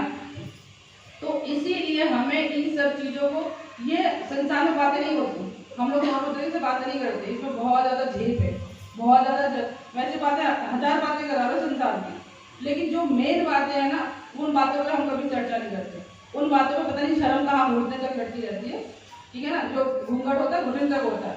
तो इन सब बातों पे हमें चर्चा करनी चाहिए, क्योंकि हमारा जो संतान है, जो हमारा ये वंश है, आगे वृद्धि कैसे करेगा। क्या हम ऐसी वृद्धि करेगा, नालायक बच्चे पैदा होंगे कि कोई कहीं भाग रहा है, कोई कहीं भाग रहा है। कोई होता है ना कि बच्चा पैदा हुए नहीं अपने मन के शुरू हो जाते हैं, अब हम बड़े हो गए अपने मन के करेंगे, हमें टोका टाकी मत करो, ठीक है। पड़ोस में जा रहे हैं, रात के 12 बजे तक आ रहे, दोस्त को सिखा दिया कि ज्यादातर जितने भी बच्चे बिगड़ते हैं ना फ्री में बिगड़ते हैं, पैसों से कोई नहीं बिगड़ता। दोस्त क्या बोलेगा, चल मैं लेके आया 2 छुट्टा लगा ले, फ्री में तो है, कोई मतलब से पैसे ले रहा हूँ, अरे लगा ले, कल दे दूंगा तू जब तेरे पास होंगे, आज तो पी ले। तो आज तो वो पिला दे रहा है, ठीक है ना, फ्री में, सब कुछ फ्री में ही होता है, जितने भी ऐप होंगे ना सब फ्री में ही होते हैं, लेकिन धर्म के काम के लिए कोई फ्री में भी नहीं आता, उनमें चले जाएंगे, ठीक है, फ्री में रस आ रहा है, ठीक है ना, वो 2 छुट्टा लगाने को दे रहा है। जैसे पता चलेगा ना 5 बजे वो छुट्टा लगाने वाला है, 5 बजे एग्जैक्ट उसकी दुकान पे मिलेंगे कि हाँ वो अब खरीदने आएगा और मुझे भी आधा पिलाएगा, होता कि नहीं होता। लेकिन कथा 4 बजे से वहां नहीं जाएंगे, 4 काम पहले निपटा ले फिर जाएंगे, कोई बात नहीं, आधे घंटे बाद चले जाएंगे, कथा थोड़ी सी निकल जाएगी तो क्या। लेकिन जो कथा थोड़ी सी निकल गई वो हमारे जीवन में कितना मूल्यवान है, वो दोबारा नहीं आएगा, वो पता नहीं कब मिलेगा नहीं मिलेगा, वो हमारा भाग्य है। तो इन सब चीजों को हमें समझना बहुत जरूरी है कि हमारे लिए क्या सही है और क्या सही नहीं है। और हम तो सुन रहे, समाज में बहुत सारे लोग हैं जो नहीं सुन रहे, लेकिन उनको सुनाने की जिम्मेदारी किसकी है। अगर एक अंधा रोड क्रॉस कर रहा है, ठीक है, आपकी आंखें और फुल स्पीड से गाड़ियां आ रही और जा रही, आप क्या करोगे। वो रोड क्रॉस कर रहा है ऐसे, उसको पता ही नहीं है, वो बहरा भी है, उसको हॉर्न की आवाज सुनाई नहीं दे रही, आपके आंखों के आगे वो रोड क्रॉस कर रहा है, क्या उसको मरने दोगे। आपकी क्या जिम्मेदारी है, आप उसको रोक लोगे। लेकिन संसार में आस पड़ोस में इतने सारे लोग बिगड़ रहे हैं और हम अपनी आंखों से देखते हैं कि वो बिगड़ रहे हैं, फिर भी हम नहीं टोकता, हमारे बच्चे थोड़ी ना पड़ोस का बोलेंगे बेकार में लड़ने लग जाएगा। अरे एक दिन लड़ेगा, 2 दिन लड़ेगा, तीसरे दिन तो कम से कम धन्यवाद करेगा कि आपने मुझे वहां गिरने से बचा लिया, लेकिन हम प्रयास नहीं करते। और वो कल को हमारे बच्चे को सिखा देता है तब हम हाई तौबा करते हैं कि हम कल उसको रोक दिए होते। तो ये जो समाज है ना, यही समाज को, इसी समाज में हम लोग को जीना है। और ऐसे तो हम प्रकट हुए नहीं है, या अलग से हम लोग समाज बना ही नहीं है। समाज तो यही ना। तो जब तक हम इस समाज को नहीं सुधारेंगे तो हम कैसे उम्मीद कर सकते हैं कि हमारा घर भी सुधरेगा? क्योंकि हमारा जो जनरेशन है वो भी तो इसी समाज में रह रहा है। तो हमारी जिम्मेवारी है कि कहीं एक्सीडेंट किसी का हो रहा है या किसी के साथ में कुछ गलत हो रहा है तो हम उसको कोशिश करें, किसी न किसी माध्यम से कोशिश करें। मगर माता जी हम देख तो रहे हैं, समझ रहे हैं, मगर उसकी अगर मम्मी से हम उसे कहते हैं तो उसकी मम्मी का कहना है कि हमें भरोसा, हमारा बच्चा किस लायक है, हमारे बच्चे की तरह किसी का बच्चा बन नहीं सकता। तो फिर दोबारा क्या कोशिश कर सकते हैं? उसको कहीं ना कहीं, उसको जो आप आंखों से देख रहे हो उसको एहसास कराओ। क्योंकि हर माँ को ना अपने बच्चों को बड़ा गर्व होता है, मेरा बच्चा ऐसा नहीं कर सकता, मेरा बच्चा ऐसा नहीं है, मैं मर जाऊंगी, मेरा बच्चा ऐसा कर दिया तो ये कर दिया। जब हो जाता तो छाती पीटती है, हाँ तो वाह मैं तब सुन लेती, लेकिन तब तो हाथ से बाहर निकल गया ना, लेकिन तब समझ में नहीं आता। तो कहीं ना कहीं आप उनको किसी न किसी माध्यम से जागृत करो, क्योंकि माँ के हाथ में ही सब कुछ होता है। अगर माँ और घर की जो स्त्री, अगर स्त्री धार्मिक है तो पूरे घर को आपको धार्मिक बना देगी किसी न किसी प्रयास से। एक कथा थी ना, जब एक बाबा के पास में गई एक स्त्री और बोली कि मेरा पति रोज पीता है, रोज मुझे मारता है, कुछ ऐसा मंत्र दे दो कि मेरा पति मेरे वश में हो जाए। तो बाबा बोला इसे पीछा कैसे छुड़ाओ, क्या करूँ? तो उन्होंने बोला बाबा ने कि ठीक है, उस जंगल में एक शेर है, उस शेर के ना 2 मूंछ उखाड़ के लाओ, ठीक है, कर लोगी? तो वो स्त्री बोली हाँ मैं कर दूंगी। अपने पति को, माताओं का होता है पति को वश में करने के लिए वो कुछ भी कर सकती है। ये सबसे बड़ा ब्रह्मास्त्र होता है। सारी लेडीज का एक ही इच्छा होती है कि मेरा पति मेरे कंट्रोल में कैसा हो। लेकिन भगवान ने पुरुष को बुद्धि दी है, वो सुंदर तो है लेकिन किसी का वश में नहीं होता, क्योंकि भगवान ने उसको पहले से बुद्धि दे रखा है, ठीक है। तो माताओं को ये वहम होता है, 50% इनका हो भी जाता है, लेकिन ऐसा नहीं कि 100% जीत जाती है, नहीं होता। पुरुष पुरुष ही होता है, स्त्री स्त्री होती है। तो उन्होंने बोला कि हाँ हाँ मैं ये कर सकती हूँ। तो वो जंगल में गई। अब शेर तो शेर है, शेर के आगे तो सबकी हवा निकल जाती है, ठीक है। तो उन्होंने सोचा कि कुछ युक्ति लगाए। माताओं के पास में उपाय बहुत होते हैं, हर चीज का उपाय फ्री में बांटती है, लेकिन जब अपनी बारी आती है ना तब भी वह काम नहीं करता, ठीक है ना। तो यो युक्ति लगाने लगी कि मैं क्या ऐसा करूं कि मैं इसके, तो कहते हैं ना कि प्यार से तो आप किसी को भी वश में कर सकती हो। तो धीरे धीरे 1 हफ्ते तक उसको कुछ खिलाती रही, ऐसे झांक झांक के देखती रही, तो वो भी चुपचाप देखता रहा। तो धीरे धीरे शेर को भी लगा कि ये मुझे नुकसान नहीं करती है, ये मैं देख रहा हूँ उसको 1 हफ्ते से, तो उसको भी ना मतलब हैबिट हो गई। होता है ना, हम किसी के पास बार बार जाते हैं तो उसको हैबिट हो जाती है, हम नहीं जाते बोलते क्या बात है आज तो आई नहीं, कहाँ गई थी। तो ऐसे शेर को हैबिट हो गई इस माता की। तो धीरे धीरे वो पास आने लगी, उसे कुछ खिलाने लगी। तो शेर भी आराम से बैठा है, ठीक है ना। तो जब उनको मौका मिला तो 2 मूंछ उखाड़ ली। अब प्यार प्यार में किसी को कुछ नुकसान भी कर दो तो पता नहीं चलता, ठीक है ना। तो 2 मूंछ उखाड़ ली और बाबा के पास खुशी खुशी आई, देखो बाबा मैंने काम कर दिया, काम कर दिया। तो बाबा कह रहा है कि जब तुम शेर को अपने वश में कर सकते तो पति क्या चीज है, पति का तुम चुटकी में कर लोगी, तो जब तुम्हारा काम हो गया, ठीक है ना। तो ऐसे ही ये कथा आती है कि हम ब्रह्मा जी ने हम लोग को आशीर्वाद दिया है स्त्री जाति के लिए, 2-3 चीजें गिफ्ट में मिली है, ठीक है ना। इसको चर्चा हम बाद में करेंगे। तो इसीलिए अगर हमें लग रहा है कि संसार में सब दुखी है, क्योंकि अगर ब्रह्मा जी ने पूछा सतयुग से कि बताओ आप इस स्वर्ग में ज्यादा भेजोगे कि नरक में भेजोगे, किसमें भीड़ ज्यादा करोगे? तो उन्होंने बोला कि मैं कोशिश करूंगा कि स्वर्ग में भीड़ ज्यादा हो, ठीक है। फिर त्रेता से बोला कि बेटा आप क्या करोगे?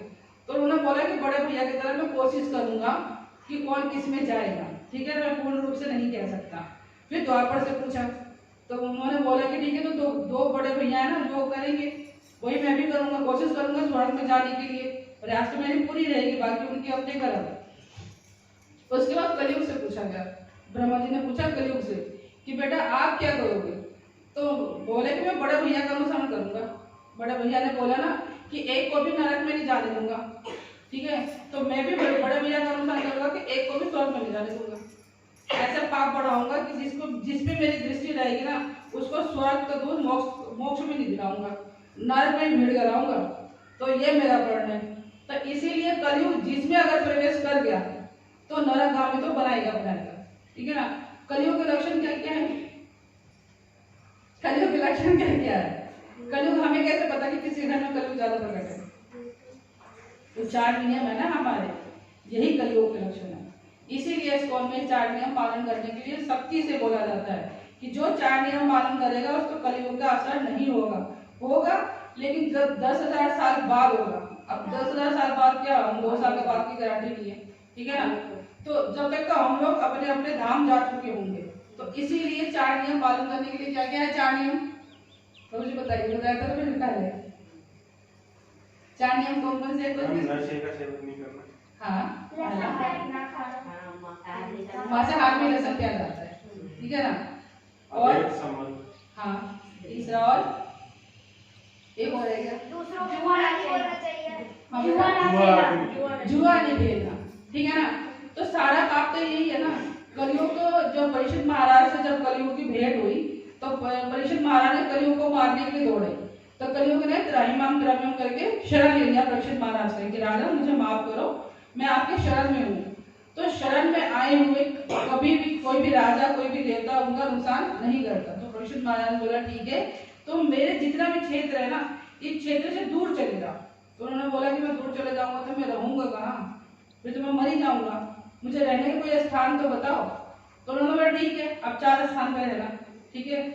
जहाँ पे जुआ खेला जा रहा हो, ठीक है, जहाँ अवैध संबंध यानी वैश्यावृत्ति हो रही हो, जहाँ पे जुआ खेला जा रहा हो, और जहाँ जीव हत्या हो रही हो, जहाँ पे मांस मदिरा ये सब सेवन किया जा रहा हो, वहां पे आप रहोगे।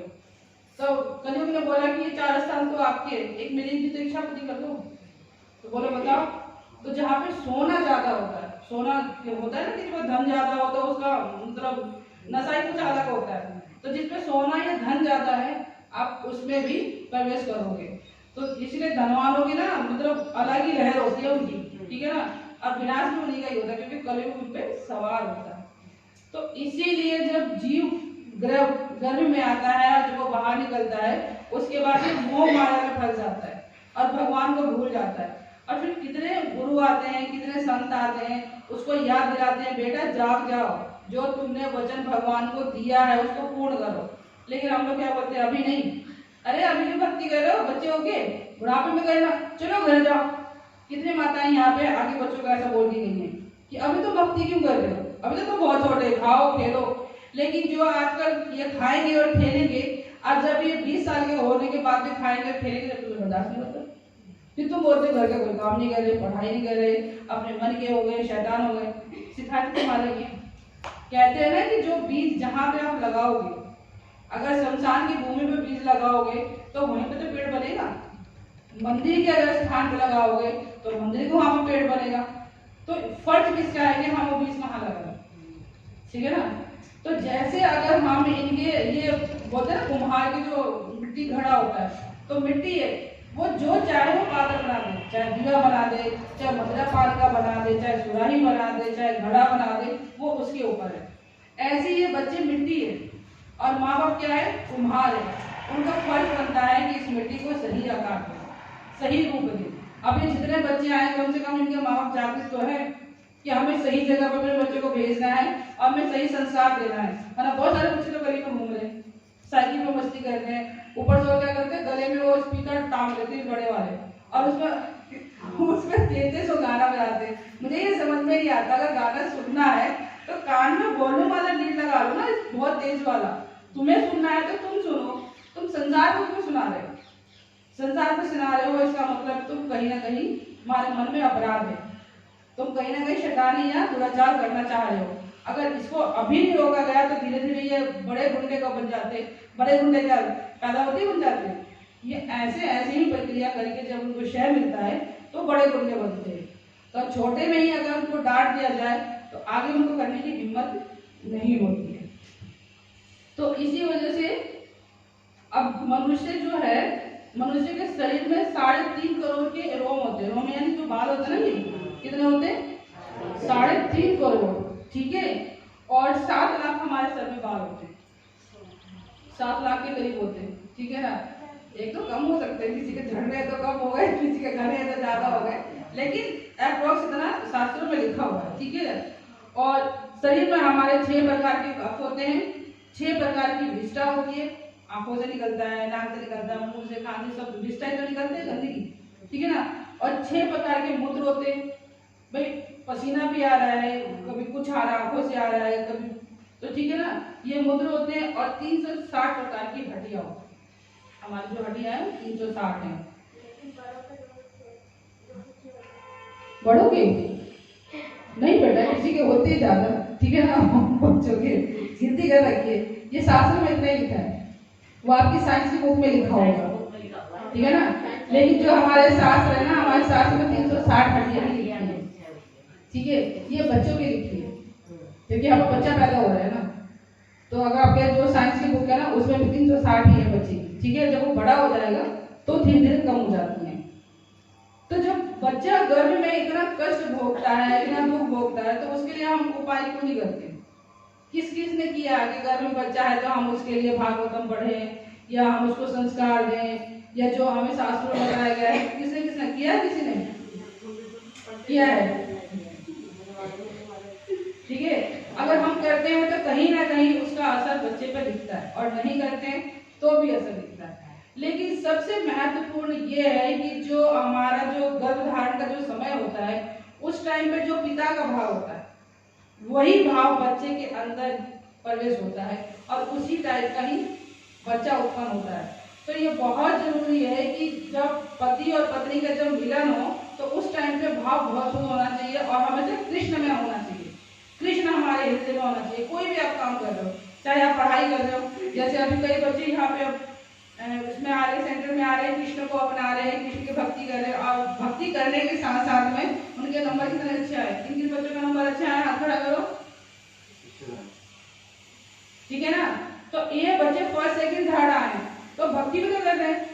तो ये भी कह सकते हैं कि हमारा तो टाइम नहीं है, हम तो पढ़ाई कर रहे हैं, लेकिन पढ़ाई के साथ में भक्ति कर रहे हैं, तो कहीं ना कहीं भगवान उनको बुद्धि देते हैं, क्योंकि बोलते हैं ना, ददामी बुद्धि अहम, यानी मैं भक्तों को बुद्धि देता हूँ, कृष्ण स्वयं बोलते हैं। तो इसीलिए भक्ति हमें करनी चाहिए। भक्ति करने से हमारे जो बुद्धि की जो तरंगे है ना, वो आपस में जब टच होती है तो वो जागृत होती है। आपने देखा होगा बिजली के तार, जब हम बिजली के तार को आपस में प्लस और माइनस को मिलाते हैं तो क्या होता है? चिंगारी निकलती है। ऐसे जो हमारी जो दिमाग के जो हमारा तार है ना, वो अलग अलग हो रखे हैं। देखते हैं ना साइंटिस्ट कि दिमाग की तरह के बहुत सारी चीजें नहीं है। तो जब हम भक्ति करते हैं तो वाइब्रेशन जो हमारे अंदर होता है, जो हम माला करते हैं, तो माला करने की जो वाइब्रेशन हमारे अंदर जागृत होती है, तो दोनों तारों को मिलाती है। तो मिलाने के बाद एक तरंग उत्पन्न होता है, जिससे हमारी बुद्धि तेज होती है। इसीलिए बच्चों को भी बोला जाता है कि रोज डेली कम से कम 5 माला करो। कौन कौन से बच्चे कर रहे हैं 5 माला?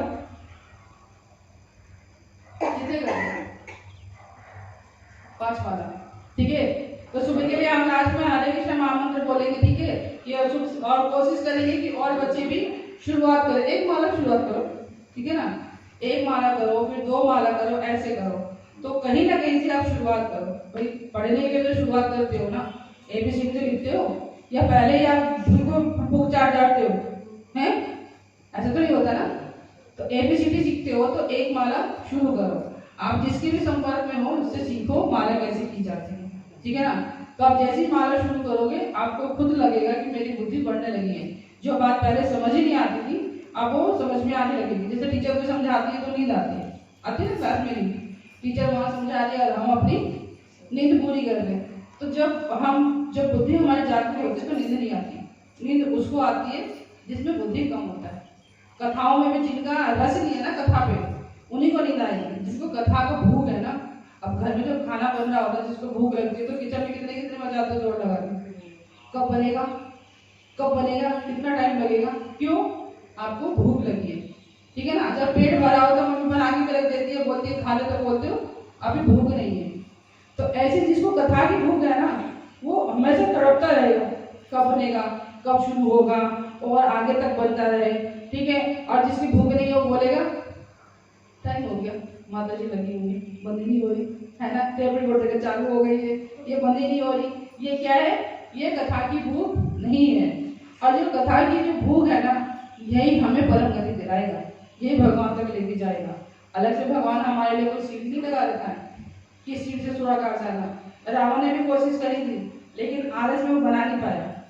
अगर वो अपनी बुद्धि को चलाता और सही टाइम पे सही जगह पे काम करता तो आज सीढ़ी बन जाती, लेकिन वो आलस में पड़ा रहा। आज नहीं कल करूंगा, यहीं तो बैठे चरणों में, ठीक है ना। इंद्र चावल उड़ा रहा है, तो इंद्र से तो 2 मिनट में बोल के सीढ़ी बना लेते, लेकिन रावण भी आलस में पड़ा था कि बनवा लूंगा कभी, है ना, लेकिन उसे नहीं किया और खुद ही कोशिश में लगा रहा। समुद्र के बीच में से रास्ता निकालने के लिए भी वो कोशिश करता रहा, जबकि समुद्र के उस पे घर पे पानी भरते थे, ठीक है ना, घड़े में पानी भरते थे, लेकिन उसमें वो प्रयास नहीं किया। लेकिन इसीलिए हमें कहा जाता है कि जो काम जिस समय पर दिया जाए उसी समय पर पूरा कर लेना चाहिए। बाद में समय मिले ना मिले कुछ नहीं पता। रावण का समय मिला, उसको बहुत घमंड था अपने ऊपर कि मैं ये काम कर लूंगा, सब मेरे अंदर जो है, सब मेरे ही तो उसमें है, मैं कर लूंगा। अब रावण की कथा कैसे शुरू हुई, रावण कैसे बना? भाई रावण तो उसके ब्राह्मण का पुत्र था, लेकिन आज हम रावण के नाम पे बोलते कि बड़ा है रावण, है ना, ये बहुत बड़ा रावण है। तो रावण गाली कैसे बन गया समाज में? जो पैदा होते रावण तो नहीं था ना, है ना। तो ये भी एक कथा है कि उनकी जो माँ थी वो राक्षस प्रवृत्ति की थी, राक्षस उसके वंश से आई थी, और जो उनके पिता थे वो उसमें ब्राह्मण थे, ऋषि थे, काफी बड़े ऋषि थे। मैं नाम बोल रही हूँ, विशर्वा, ठीक है ना। तो उनके पिता का नाम था विशर्वा और माता का नाम था कैकसी, ठीक है ना। तो इनके ही पुत्र थे। तो जब वो पुत्र हुए तो उनके जो बड़े भाई थे कुबेर, ठीक है। तो जो बच्चा होता है ना घर में, तो वो जब कोई मेहमान आते तो बोलते ना, जब वो कुछ गिफ्ट लेकर आते तो ये तो मामा बड़े अच्छे हैं, ये ताऊ बड़े अच्छे गिफ्ट लेकर आए हैं, है ना। लेकिन माता का रोल वहाँ पे बहुत इम्पोर्टेंट है। बच्चा तो उनके गिफ्ट से उनको समझ रहा है, उनके भाव से समझ रहा है, भाई आके वो लाड कर रहे हैं, आपको खिला रहे हैं, तो आपको लगता है ये बहुत अच्छे ताऊ हैं, ये बहुत अच्छे मामा हैं। लेकिन उनके जाने के बाद जो माँ का प्रतिक्रिया होता है ना, उसके वजह से बच्चे का भाव चेंज होता है। तो ऐसे ही जब कुबेर आए मिलने के लिए, तो रावण छोटा सा था, तो रावण के लिए काफी गिफ्ट लेकर आया, और कुबेर बहुत बड़े थे रावण से, उनको गोद में खिलाया। तो जाने के बाद उन्होंने अपनी माता से बोला रावण ने कि मामा ये कौन है? उन्होंने बोला ये तुम्हारे सौतेले भाई हैं, ठीक है ना, और इन्हीं की वजह से हम लोग दुख भोग रहे हैं, ये तुम्हारा दुश्मन है। बच्चे के भाव क्या आ गया? बच्चा तो खुश था, ये गिफ्ट लेकर आए तो बहुत अच्छे हैं, लेकिन माँ ने क्या सिखाया कि ये तुम्हारा सौतेला भाई है और ये तुम्हारा सबसे बड़ा दुश्मन है, और इन्होंने हमारा जो लंका राज्य है, लंका राज्य पहले उसका क्या नाम था, केकशी के पिता का था। तो कुबेर ने उनके आक्रमण करके और वो लंका पूरी छीन ली थी, जो सोने की लंका थी उन्होंने ले लिया था। तो इसी की उसमें उन्होंने शादी किया था कि मैं पुत्र उत्पन्न करूंगी और मैं दोबारा से इनसे अपना लंका लूंगी। तो बचपन से ही रावण को ऐसी ट्रेनिंग देती रही जिससे कि वो बड़ा होकर बहुत बड़ा दुष्ट बने। जब वो बचपन में खेलता था तो उसकी आंखों पर पट्टी बांधती थी और सांप के ऊपर हाथ लगवाती है ऐसे, और फिर बोलती कि बताओ ये क्या है। अब सांप के ऊपर हाथ लगेगा तो चिकना चिकना ठंडा ठंडा तो लगेगा। तो बच्चा बोला कि कोई चिकना ठंडी चीज है, ये आराम से उसको खेल रहा है। और जब पट्टी हटाई तो देखा सांप, ठीक है। तो क्या हुआ, बच्चे के अंदर से वो डर निकालती थी। इस टाइप से उस माँ ने ट्रेनिंग दी अपने बच्चे को पहले से। तो रावण खुद रावण नहीं बना, कहीं ना कहीं उसको ऐसी ट्रेनिंग मिली घर से, माँ से ही ज्यादा ट्रेनिंग मिलती है। माँ का बच्चे के ऊपर बहुत बड़ा रोल होता है। माँ चाहे तो बच्चे को राम बना दे और माँ चाहे तो बच्चे को राम बना दे। माँ के ऊपर होता है और पूरा कंट्रोल होता है माँ को। अगर बचपन से अगर माँ चाहे तो कुछ भी बना सकती है। तो उस माँ ने रावण को बनाने में बहुत बड़ा सहयोग दिया। हमेशा उसको ऐसे ही काम करवाती थी और उसके मन में ऐसा हमेशा डाल के रखा कि तुम्हें लंका को लेना है, अपने आप को मजबूत बनाओ, ये तुम्हारा दुश्मन है कुबेर से लंका छीन ली।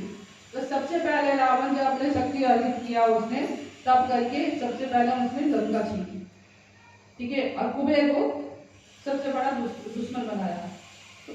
इसीलिए हमें जो भी संस्कार बच्चों को दे रहे हैं बहुत सोच समझ के देना।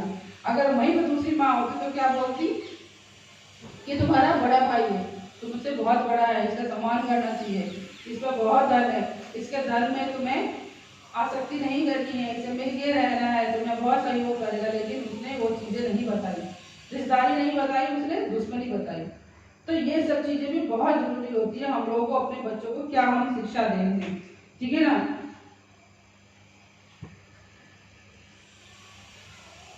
ऐसे जब शिशु को जब ज्ञान मिलता है, ज्ञान विकास होता है, तो अपने माँ के गर्भ में मतलब बहुत परेशान होता है, बहुत उसको कष्ट होते हैं और कष्ट झेलते हुए भगवान से प्रार्थना करता है कि जो मुझे बुद्धि मिली है, जो मुझे ज्ञान मिला है, आपकी कृपा से ही मिला है।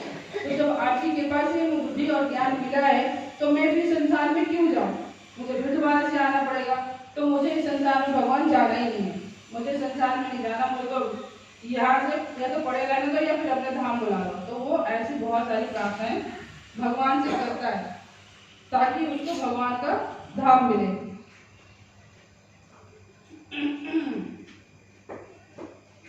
लेकिन जो मनुष्य का जो पाप है ना, वो सुमेरु पर्वत जितना है, इतने आसानी से नहीं कटेगा। कई जन्मों का जो पाप इकट्ठा हो रखा है, हम बार बार पुनरपि जननम पुनरपि मरणम और जठरे शयनम, ठीक है ना, बार बार हम जीते हैं, बार बार हम मरते हैं और फिर दोबारा से हम गर्भ में आते हैं, ठीक है ना। तो ये प्रक्रिया कब तक चलेगी, कभी तो सुधरेंगे। कहते हैं कि अगर कोई 100 बार नरक चला जाता है तो वो यमराज का दूत बन जाता है। भाई ट्रेनिंग हो गई ना उसकी, सोचन बोलती है ना, नरक में यात्रा झेलने की उसको ट्रेनिंग हो गई।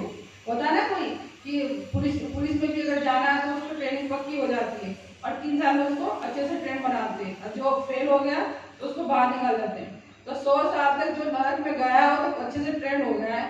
तो कहते हैं शास्त्रों में लिखा है कि जिसने 100 बार नरक में अगर गया है तो उसको यमदूत के यमराज को दूत बनाते थे, जो लेके जाते हैं खींच के, यमदूत ही तो आते हैं ना, ये वो बन जाते हैं। तो भैया ऐसे काम मत करो कि 100 साल तक एक ही जगह जाना पड़े और यमराज का दूत बनना पड़े। अगर दूत बनना ही तो भगवान का बनो ना, जय विजय की तरह, कि जय विजय ने ऐसी सेवा करी, ऐसे कल्पों तक सेवा करी कि भगवान ने अपने द्वारपाल बना लिया, अपने निकट में बना लिया। लेकिन क्या हुआ जय विजय का, जब हम भगवान के सानिध्य में जाते हैं ना, जैसे गुरु महाराज है, कोई वैष्णव है, कोई वरिष्ठ है, हम उससे ज्यादा टच में होते हैं ना, तो फिर हम लोग को ये लगता है कि हमारे जैसी तो है, हमारे जैसे तो खा रहे, हमारे जैसी तो बातें कर रहे, हम इनमें और हमें क्या अंतर, ये हमारे लेवल की तो है। और फिर वहां पे हम अपराध करना शुरू कर देते हैं किसी को भी लेके। तो कभी भी मतलब भौतिक संसार से किसी गुरु को और वैष्णव को नहीं देखना चाहिए। जो सम्मानित है, सम्मानीय है, उनको सम्मानीय ही रहना देना चाहिए, अपने लेवल में नहीं लेके आना चाहिए, क्योंकि उनका लेवल और हमारा लेवल एक होता तो हमारे साथ वो एक आगे बढ़ते। भगवान ऊपर नीचे क्यों बनाते हैं, लेकिन भगवान ने बनाया है तो वरिष्ठ की तरह ही उनसे बिहेव करना चाहिए, सामान्य मनुष्य की तरह नहीं करना चाहिए। जो भी हमारे गुरु हमारे साथ जाते हैं कहीं भी यात्रा वगैरह पे, तो हमें बहुत सावधान रहना चाहिए कि उनके आगे हमसे कोई अपराध या कोई ऐसे शब्द ना निकल जाए जो उनके मन में चुभ जाए। तो ये हमें बहुत ध्यान रखना चाहिए, ठीक है। तो ऐसे ही जीव भगवान से बहुत प्रार्थना करता है, बहुत प्रार्थनाएं करता है इस संसार से बाहर निकलने के लिए। तो कहते हैं कि अगर किसी ने स्वप्न में भी भगवान का नाम ले लिया तो भी वो मोक्ष को पा लेता है। तो जीते जी फिर हम क्यों नहीं लेते, जीते जी हम क्यों नहीं करते। ऐसे प्रहलाद महाराज की कथा, प्रहलाद महाराज की जब कथा आती है कि जब उनके पिता भगवान से ईर्ष्या, क्योंकि हिरण्यकशिपु को मार दिया था ना भगवान ने, वो कृष्ण ने, तो उसके बाद तो हिरण्यकशिपु को मारा था। तो हिरण्यकशिपु बदला लेने के लिए तब करने लगा ब्रह्मा जी का कि मैं अपना तब बढ़ाऊंगा और विष्णु को मारूंगा। तो विष्णु को मारने के लिए उसने खूब घोर तप किया, मतलब उसके शरीर में जो चींटियों का ढेर होता है ना, पाप भी बन जाता है, वो बन गया था, मतलब पूरा कंकाल हो गया था, उसके शरीर में कुछ नहीं था, हड्डी हो गया था बिल्कुल। उसके बाद तो ब्रह्मा जी ने दर्शन दिए, क्योंकि ब्रह्मा जी को पता है कि किसके मांग रहा है वरदान, तो ब्रह्मा जी ने नहीं दिया। तो फिर वो दोबारा घर पे आया, ठीक है, घर पे आया, मन में क्या था विष्णु को मारूंगा, लेकिन मन में क्या था विष्णु था। तो ठीक है, तो घर पे आए, तो उसके बाद फिर उन्होंने गर्भ प्रक्रिया किया, ठीक है, उसके बाद फिर दोबारा से वो तप करने के लिए जंगल में गया। इतने बीच में जो उनकी पत्नी थी वो गर्भवती हो गई, लेकिन जो उनका भाव क्या था, विष्णु को मारूंगा, तो विष्णु तत्व उनके गर्भ में आ गए, ठीक है। तो प्रहलाद महाराज बीच रूप में उत्पन्न हुए। तो जब इंद्र को पता चला कि मुझे मतलब मेरे लिए ये कर रहे हैं, तो नारद जी गए और नारद जी ने जाके प्रहलाद महाराज जी की माता को कथा सुनाई, भागवतम कथा सुनाई। गर्भ में इसलिए जब बच्चा होता है तो भागवत कथा और भगवान की बातें, भगवान के कीर्तन हमें सुनना चाहिए। तो नारद जी ने उनको कथा सुनाई और उसके बाद वो प्रहलाद महाराज उत्पन्न हुए। तो 5 साल का बच्चा भगवान का प्रचार कर रहा, भगवान का नाम का प्रचार कर रहा, गुरुकुल में भेजा गया उनको पढ़ने के लिए, तो 4-5 जो बच्चे थे उनके सहपाठी उनको इकट्ठा करके और भगवान को प्रवचन देते थे कि विष्णु ये, विष्णु वो, विष्णु के हरिनाम कीर्तन करना चाहिए। और वहाँ पे कीर्तन करते थे, विष्णु का कीर्तन करते थे। और जो पिता था वो क्या था, विष्णु का विरोधी था। ठीक है, अब घर में क्या है कि पड़ोसी से लड़ाई हो रही है और जो बच्चा है वो पड़ोस में जाके खेल रहा, तो पिता क्या करेगा, पिता अच्छे से कूटेगा ना। तो वही हाल प्रहलाद जी का हुआ कि पिता ने बोला कि तुम विष्णु को नहीं मानोगे, विष्णु का प्रचार नहीं करोगे, लेकिन बच्चा तो बच्चा, उसका तो मन में भाग गया। तो प्रहलाद महाराज अपने उस पर लगे रहे। क्यों? क्योंकि उनके मन में जो था वो पूर्ण रूप से विश्वास हो गया था कि विष्णु ही सब कुछ है। तो पिता ने क्या किया, ये तो सब आप लोगों ने सुना ही होगा, कितना अत्याचार किया, सारे जतन किए, लेकिन कौन रक्षा किया, विष्णु भगवान ने। तो विष्णु भगवान हर रूप में हमारी रक्षा करते हैं। अमरीश महाराज की कथा ले लो, बहुत सारे ऐसे, गजेंद्र की कथा ले लो। अगर भगवान ने एक बार संकल्प कर लिया और एक बार हमने भगवान का नाम ले लिया और बोल दिया कि हम भगवान आपके, आप हमारे, तो फिर भगवान की ड्यूटी शुरू हो जाती है वहीं से कि अब इसकी रक्षा मुझे करनी है, अब ये मेरे शरण में। लेकिन हम शरण में आए तो सही। आज जितने भी भक्त हैं, अगर हम उन भक्तों का ही चरित्र देख लें तो हर कोई शरणागति था। लेकिन हम गर्व के ऊपर बात कर रहे हैं, तो जैसा हमारा विचार होता है और जिस विचार से बच्चा उत्पन्न होता है वो प्रक्रिया करेगा जरूर। द्रौपदी की कहानी में ले लो, दुष्ट धूम की कहानी में ले लो, इनकी उत्पत्ति किस लिए हुई, किस लिए हुई, द्रोणाचार्य को मारने के लिए हुई ना। उनके पिता ने इसलिए उत्पन्न किया ना कि द्रोणाचार्य का वध करेगा और मेरे अपमान का बदला लेगा। तो लास्ट में द्रौपदी ने और सबने क्या किया, उनके कारण तो बने। तो इसीलिए अगर हमारे मन में अगर किसी के प्रति नफरत है और उस बीच में कोई बच्चा उत्पन्न हो गया तो उससे दुश्मनी वो कितने पीढ़ियों तक चलाएगा हम भी नहीं जानते। तो इसीलिए कभी किसी के प्रति अपने मन में कभी ईर्ष्या भाव मत रखो कि वो ईर्ष्या भाव हमारे घर में उत्पन्न हो जाए। ठीक है ना। तो ये सब चीजें हमें बहुत समझने की जरूरत है, बहुत जानने की जरूरत है।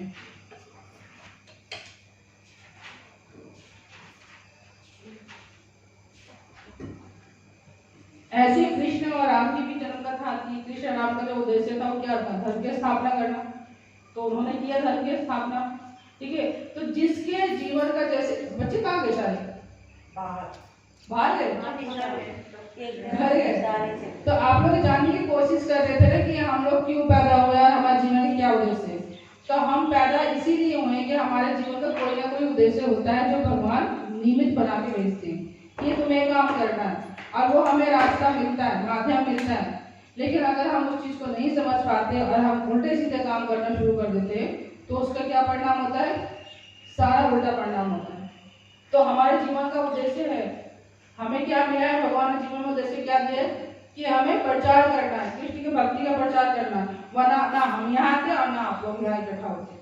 आप लोग इकट्ठा हो और हम लोग यहाँ पे इकट्ठा है तो इसका मतलब यही है कि कृष्ण चाह रहे हैं कि आप धर्म के स्थापना में सहयोग करो।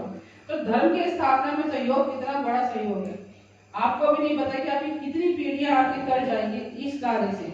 इस शुरुआत आपने बीज बो दिया और इस बीज को आगे आपकी पीढ़ी कितना आगे लेके जाएगी ये आपको भी नहीं पता। कहते हैं कि अगर घर में एक भक्त होता है तो 21 पीढ़ियां कर जाती हैं। कौन कौन सी 21 पीढ़ियां,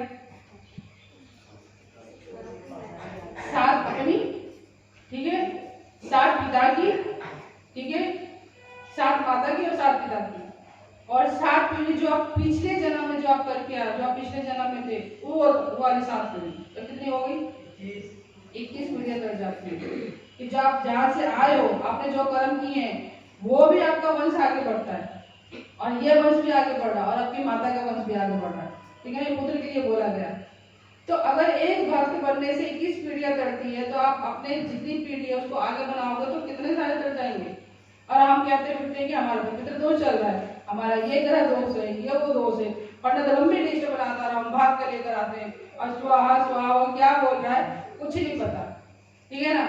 लेकिन हम अपने आप नहीं करते। शास्त्रों में लिखा गया है कि आप किसी और से पूजा कराने की वजह से अगर आप वो स्वयं पूजा करते हो तो उसका 100 गुना फल मिलता है, और किसी और से पूजा कराते हो तो उसमें उसका अपना भाव होता है, आपका थोड़ा भाव होगा। आपको पंडित पूजा करा रहा है, पूजा कर रहा है, तो आपके लिए तो कर रहा है, लेकिन लालच उसमें अपना भी तो होगा कि मैं मेहनत करो थोड़ा अपनी भी डाल दूँ, ठीक है ना। जैसे अभी हमने वृद्धाश्रम का सुना कि वो इंद्र के लिए पूजा कर रहे हैं, लेकिन वो अपना भी आहुति डाल रहे हैं उसमें, इसीलिए तो सब कटा। तो पंडितों का होता है कि आप करा तो रहे हो, लेकिन आपका 100% फल नहीं मिलता। इसीलिए बोला जाता है कि हरे कृष्णा महामंत्र करो, ये सबसे बड़ा यज्ञ है। आपने जो अन्न खाया है और उसके बाद हरे कृष्णा महामंत्र किया है, तो जो आपकी जड़ राग रही है, उसकी जो अग्नि प्रज्वलित हो रही है, उसमें हरे कृष्णा महामंत्र की आहुति डाली जा रही है, वो आपका हवन हो रहा है। तो इसीलिए बोलते हैं कि आप खाना खाने के बाद भी कर सकते हो, खाना खाने से पहले से कोई नियम नहीं है, आप जब मर्जी करो, लेकिन हरे कृष्णा महामंत्र जरूर करो। ये कोई महामंत्र, ये कोई तंत्र प्रक्रिया नहीं है, कर्मकांड नहीं है, शास्त्रों में इसका लिखा हुआ है, वेदों में भी है इसका वर्णन हरे कृष्णा महामंत्र का। तो इसीलिए आप इसको कर सकते हो। दुर्योधन का जन्म भी ऐसे हुआ, उसका भी लक्ष्य था। दुर्योधन जब पैदा हो रहा था तो ईर्ष्या थी उसकी माँ में कि कुंती से पहले मेरा बच्चा हो, उससे पहले गर्भ धारण भी हुआ, कुंती से पहले हुआ, कुंती के बाद में गर्भ धारण हुआ, उसके बाद भी उसका समय लग गया। जो क्या नाम था दुर्योधन की माँ का, गर्भधारी, ठीक है। उसके 10 महीने हो गए और उसको पुत्र प्राप्ति नहीं हुई, और उसने चाहा कि मेरा पुत्र बड़ा होगा, बड़ा पैदा होगा तो राजा बनेगा, और कुंती का पहले हो गया, उसका 9 महीने में हो गया। तो उसने क्या किया, जो उनके पिता के नाम था दुर्योधन के, धृतराष्ट्र ने फिर उसको कोसना शुरू कर दिया, ठीक है ना, बहुत बुरी तरह कोसना शुरू कर दिया, और उसके सामने ही वो दासी को लेके गए अपने कक्ष में। तो ये गंधारी को बर्दाश्त नहीं हुआ, और गंधारी ने बहुत बुरी तरह से अपने गर्भ के ऊपर, अपने पेट के ऊपर उसने मारा। मारने की वजह से उसका पेट मिसकैरेज हो गया, और जो एक लूथरा होता है ना, उसका मांस पिंड का लूथरा, वो बाहर निकला, ठीक है। बच्चा अधिक अच्छा बच्चा वो निकला। तो उसके बाद जो ब्याज जी थे उनसे संपर्क किया गया, उस टाइम पे तो उनकी सास जीती थी, क्या नाम था उनका, सत्यवती, ठीक है ना। तो सत्यवती ने फिर अपने पुत्र से संपर्क किया ब्याज जी से, तो ब्याज जी ने उसके 100 टुकड़े किए, 100 टुकड़े किए, और उसको घड़े में रखा गया, जैसे आज का टेस्ट बेबी का हो रहा है ना प्रक्रिया, तो उसी टाइप से ये पहले की प्रक्रिया है, कोई नया नहीं है। आज टेस्ट बेबी बना के बच्चा उत्पन्न कर रहे हैं, ये ब्याज जी कर चुके हैं पहले। तो उन्होंने 100 घड़े में रखा, और उनको इस हिसाब से रखा टांग के कि जब ये पूर्ण हो जाएंगे तभी उत्पन्न होंगे, तो जाके 100 भाई हुए, लेकिन एक बहन भी थी दूसरा, वो दासी की पुत्री हुई। तो इसलिए 100 भाई और एक बहन थी, ठीक है। तो अगर जो इनका जन्म का जो प्रक्रिया था, भाव था, वही भाव रहा, और उसी भाव में इन सबका विनाश हुआ। भाई उत्पन्न जैलियस में हुआ ना, माता के अंदर जैलियस था, पिता के अंदर जैलियस था, किसके लिए, दूसरे के प्रति। तो जब दूसरे के प्रति जैलियस करके जब बच्चा उत्पन्न हुआ, तो पूरे जीवन में उसमें दुश्मनी बनी, है ना। 1% भी उसने कहीं भी समझौता नहीं किया गया। सुई की नोक के बराबर भी उसने पृथ्वी देने को राजी नहीं हुआ। क्यों? क्योंकि उसके मन में, उसके रक्त में, उसकी आत्मा में वो चीज समाई हुई थी कि मुझे इनसे विरोध करना है, ये मेरे दुश्मन है।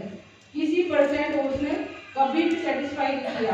और क्या पांडवों के अंदर कुछ ऐसा भाव था? इतना अत्याचार किया, लक्षागृह में उनको जलाया, विष देकर मारने की कोशिश किया, फिर भी वो भाई भाई करते रहे, फिर भी वो सहयोग करते रहे। वो 5 गांव के लिए भी राजी हो गए, एक गांव के लिए भी राजी हो गए, लेकिन उसने सुई की नोक के बराबर से सहयोग नहीं किया। तो ये सब चीजें हमें समझनी, इन कथाओं के माध्यम से समझनी बहुत जरूरी है कि जो उत्पन्न की जो प्रक्रिया है, अगर उसमें कहीं गड़बड़ हो गई तो पूरा जीवन बच्चे के लिए भी विनाशकारी है, और माता पिता और समाज के लिए भी। तो इन सब चीजों का हमें बहुत ध्यान देना है, और कोशिश करना है कि संस्कार के माध्यम से ये सब चीजें की जाए। नहीं कुत्ते बिल्ली जानवरों की तरह लगे रहो और लोग बाई चांस बच्चे हो जाते हैं और समाज में भी गंद फैलाते हैं। तो इन सब चीजों से बचो। गुंडे, मवाली, डाकू, चोर, जेब कतरे ये पैदा नहीं होते, ये अपने कर्मों के अनुसार बनते हैं। अब कहीं ना कहीं परिवार का, माता पिता का और उनके कर्मों का सहयोग होता है, उसके अनुसार वो उस घर में जन्म लेते हैं और उस तरीके से वो प्रक्रिया करते हैं।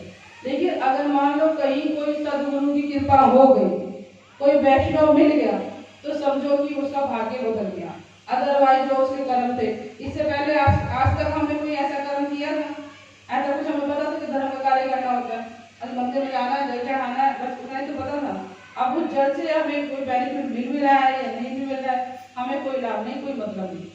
कितना मिल रहा है, कुछ हुआ आज तक उससे फायदा, कितने को फायदा होता जल चढ़ाने से? रोज डेली चढ़ा लो, कितने सालों से चढ़ा रहे हैं। ठीक है, चढ़ाना चाहिए, बहुत अच्छा है। शिव जी भी हमारे सबसे बड़े वैष्णव, वैष्णव नाम यथा शंभु, वैष्णव में सबसे बड़े जो है वो हमारे शिव जी तो हैं। प्रथम जो वैष्णव हैं, जो भगवान की जो प्रथम पूजा की है वो शिव जी ने ही की है। हम लोग तो उनकी ही है, क्योंकि जो शिव लोक में जब कथा होती है या जो शिव जी कुछ भी बोलते हैं, कथा ही तो करते हो, तो भगवान कृष्ण राम इन सब की तो कथा करते हैं, अलग से कोई कथा नहीं होती। तो नारद जी या जितने भी ऋषि हैं, इन सबको ट्रेनिंग किसने दिया? ये सब कथा करने की ट्रेनिंग किसने दिया?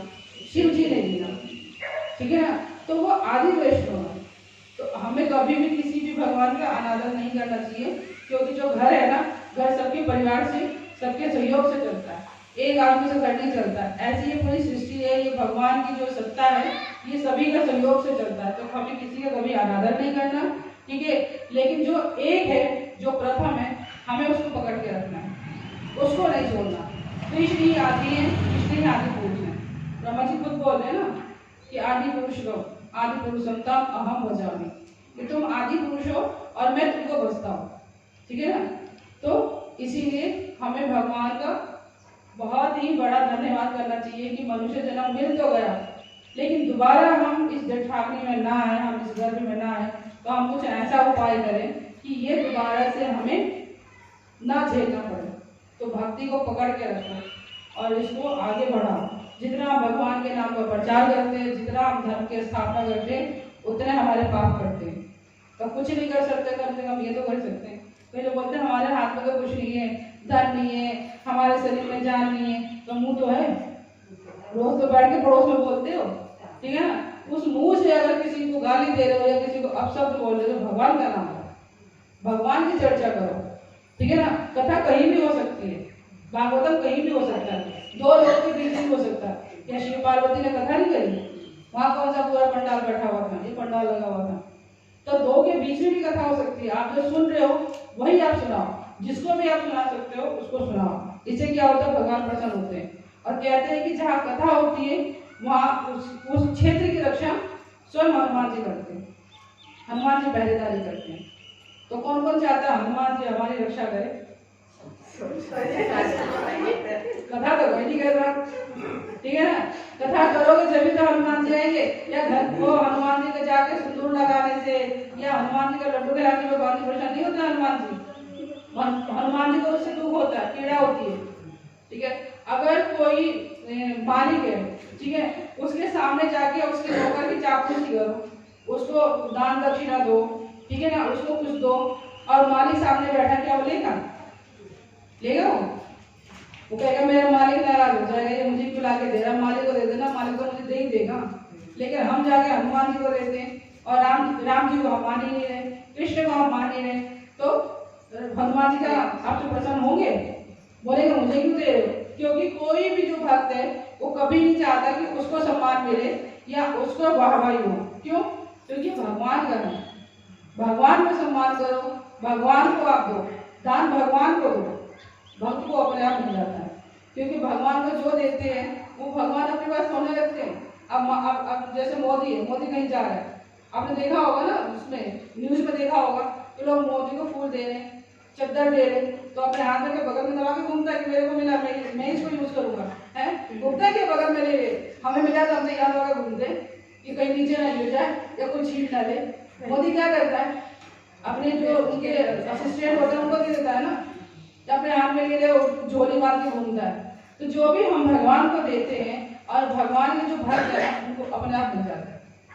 कोई दे या ना दे, भगवान तो दे देते हैं, ठीक है ना। अब नौकर बैठा हुआ, उस पे उसके कपड़े फट रहे और मालिक के पास शारू सौ कर रहे, तो वो खरीद के भी ना दे तो कम से कम अपने तो दे ही देगा। कहते हैं ना कि कृष्ण के साथ में जो उद्धव जी थे बिल्कुल फोटो कॉपी थे। आपने कृष्ण को देखा या उद्धव को देखा, कोई अंतर नहीं था, चाल में भी वही, रंग में भी वही, बोलने में भी वही। लेकिन उद्धव जी ने पूरी जिंदगी में कभी अपने वस्त्र नहीं खरीदे, कभी नहीं खरीदे, वो हमेशा कृष्ण के ही वस्त्र पहनते थे। क्यों? उनके पास क्या वस्त्र की कमी थी?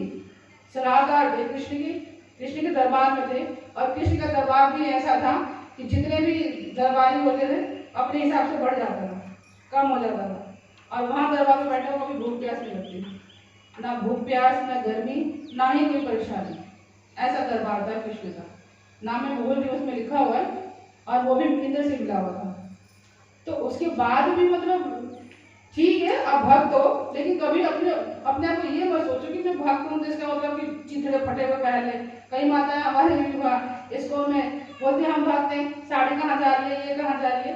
भक्त हो तो प्रभुपाद बोलते हैं कि आप भक्त हो, प्रचारक भी हो। अपना ड्रेस कोड सही रखो, अपना बर्ताव सही रखो, और अपनी लैंग्वेज सही रखो, क्योंकि आपको देख के लोग भक्त बनेंगे। भगवान को देख के नहीं, भगवान ही घर घर घूम रहे कि भगवान प्रचार कर रहे हैं। आपके माध्यम से भगवान को जानने की कोशिश कर रहे, तो अपने आप को सही तरीके से मेंटेन रखो। तो प्रभुपाद ने हमेशा इस पर फोकस दिया है कि माताओं को साड़ी पहननी है और प्रभु जी को धोती कुर्ता, उसमें जीन्स में और टी शर्ट में चले जाना प्रचार करने के लिए। 4 लोग तो 4 बातें सुना ही देंगे, ठीक है ना। अगर आपने धोती कुर्ता पहना है तो आओ पंडित जी, बैठो पंडित जी, ये सम्मान मिलता है, ठीक है। तो इसीलिए ड्रेस कोड पे बहुत फोकस किया प्रभुपाद ने। तो हमें ड्रेस कोड का बहुत ध्यान रखना चाहिए, और बिना तिलक का हमें घर से बाहर नहीं निकलना चाहिए, ठीक है ना। क्योंकि आपका शरीर जो है ये मंदिर है, आपका घर है, ठीक है ना, तिजोरी है, और इस तिजोरी को आप खुले करके घूम रहे हो तो कोई भी तो अटैक कर सकता है ना। आप चाहोगे कि मैं बाहर जा रही हूँ दरवाजा खोल के जाऊँ, 7 ताले लगा के जाते हो, कहीं से कोई घुस ना जाए, कुछ निकाल डाले, ठीक है ना।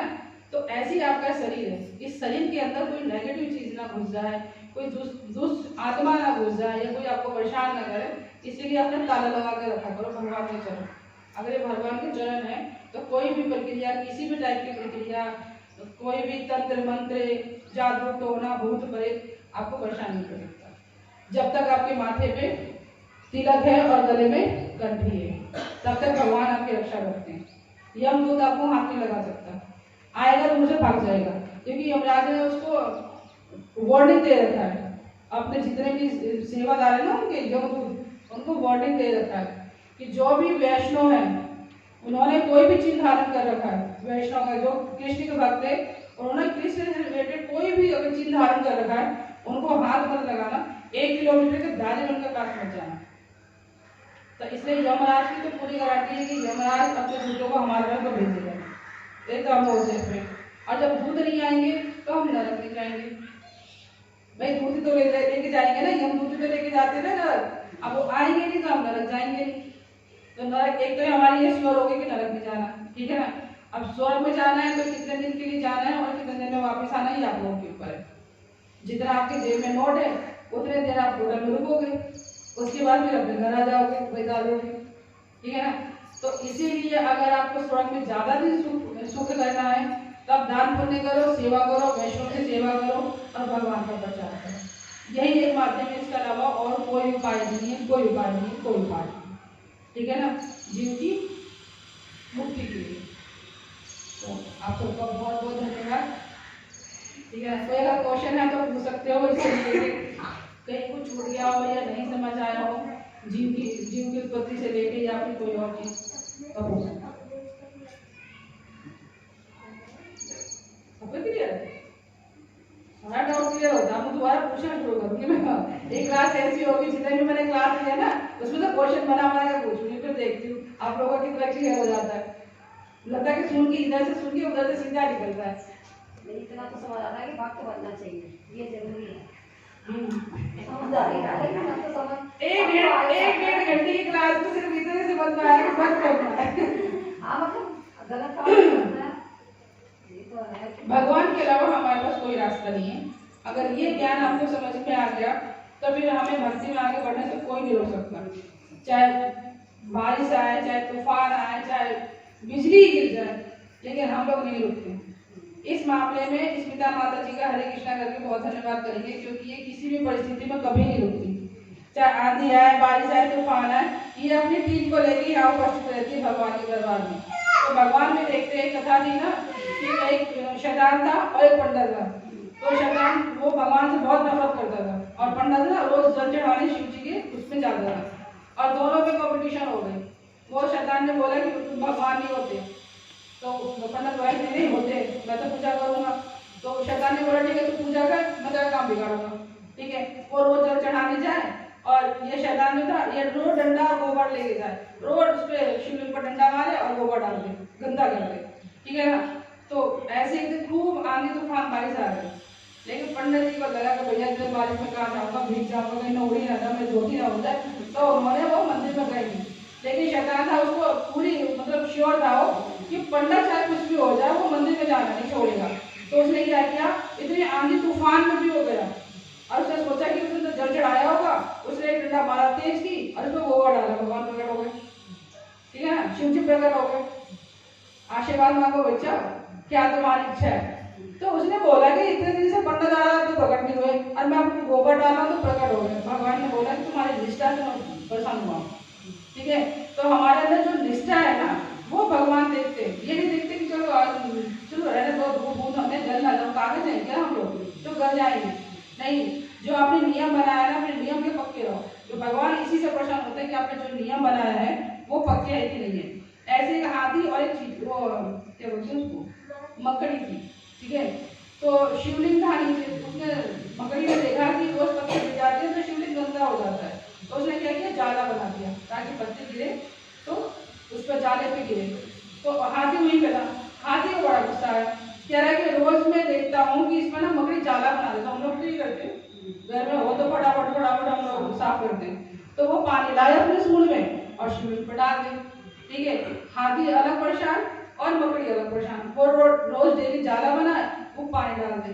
ठीक है, तो दोनों एक दिन खूब लड़ाई हुई, आपस में दोनों की खूब लड़ाई हुई कि तू इसमें जाला क्यों बना रही है, और वो मकड़ी इससे लड़ी कि तू तो पानी क्यों डालता है मेरे कार्य पे। तो दोनों लड़ते लड़ते मर गए, अब दोनों को मोक्ष मिल गया। क्यों, दोनों का भाव शुद्ध था, सेवा भक्ति का भाव शुद्ध था भगवान के प्रति। तो हम सेवा भी करें तो इस तरीके से ना करें कि हम एक दूसरे से किलसे, अगर वो करा तो उसकी भाव हो सकता है कि हमारी नजर में वो गलत है लेकिन भगवान की नजर में सही है। तो इसीलिए हमें चर्चा कर लेनी चाहिए कि वो ऐसा कर रहा है मैं ऐसा कर रहा हूँ। ठीक है, तो सभी का धन्यवाद है। हरे कृष्ण।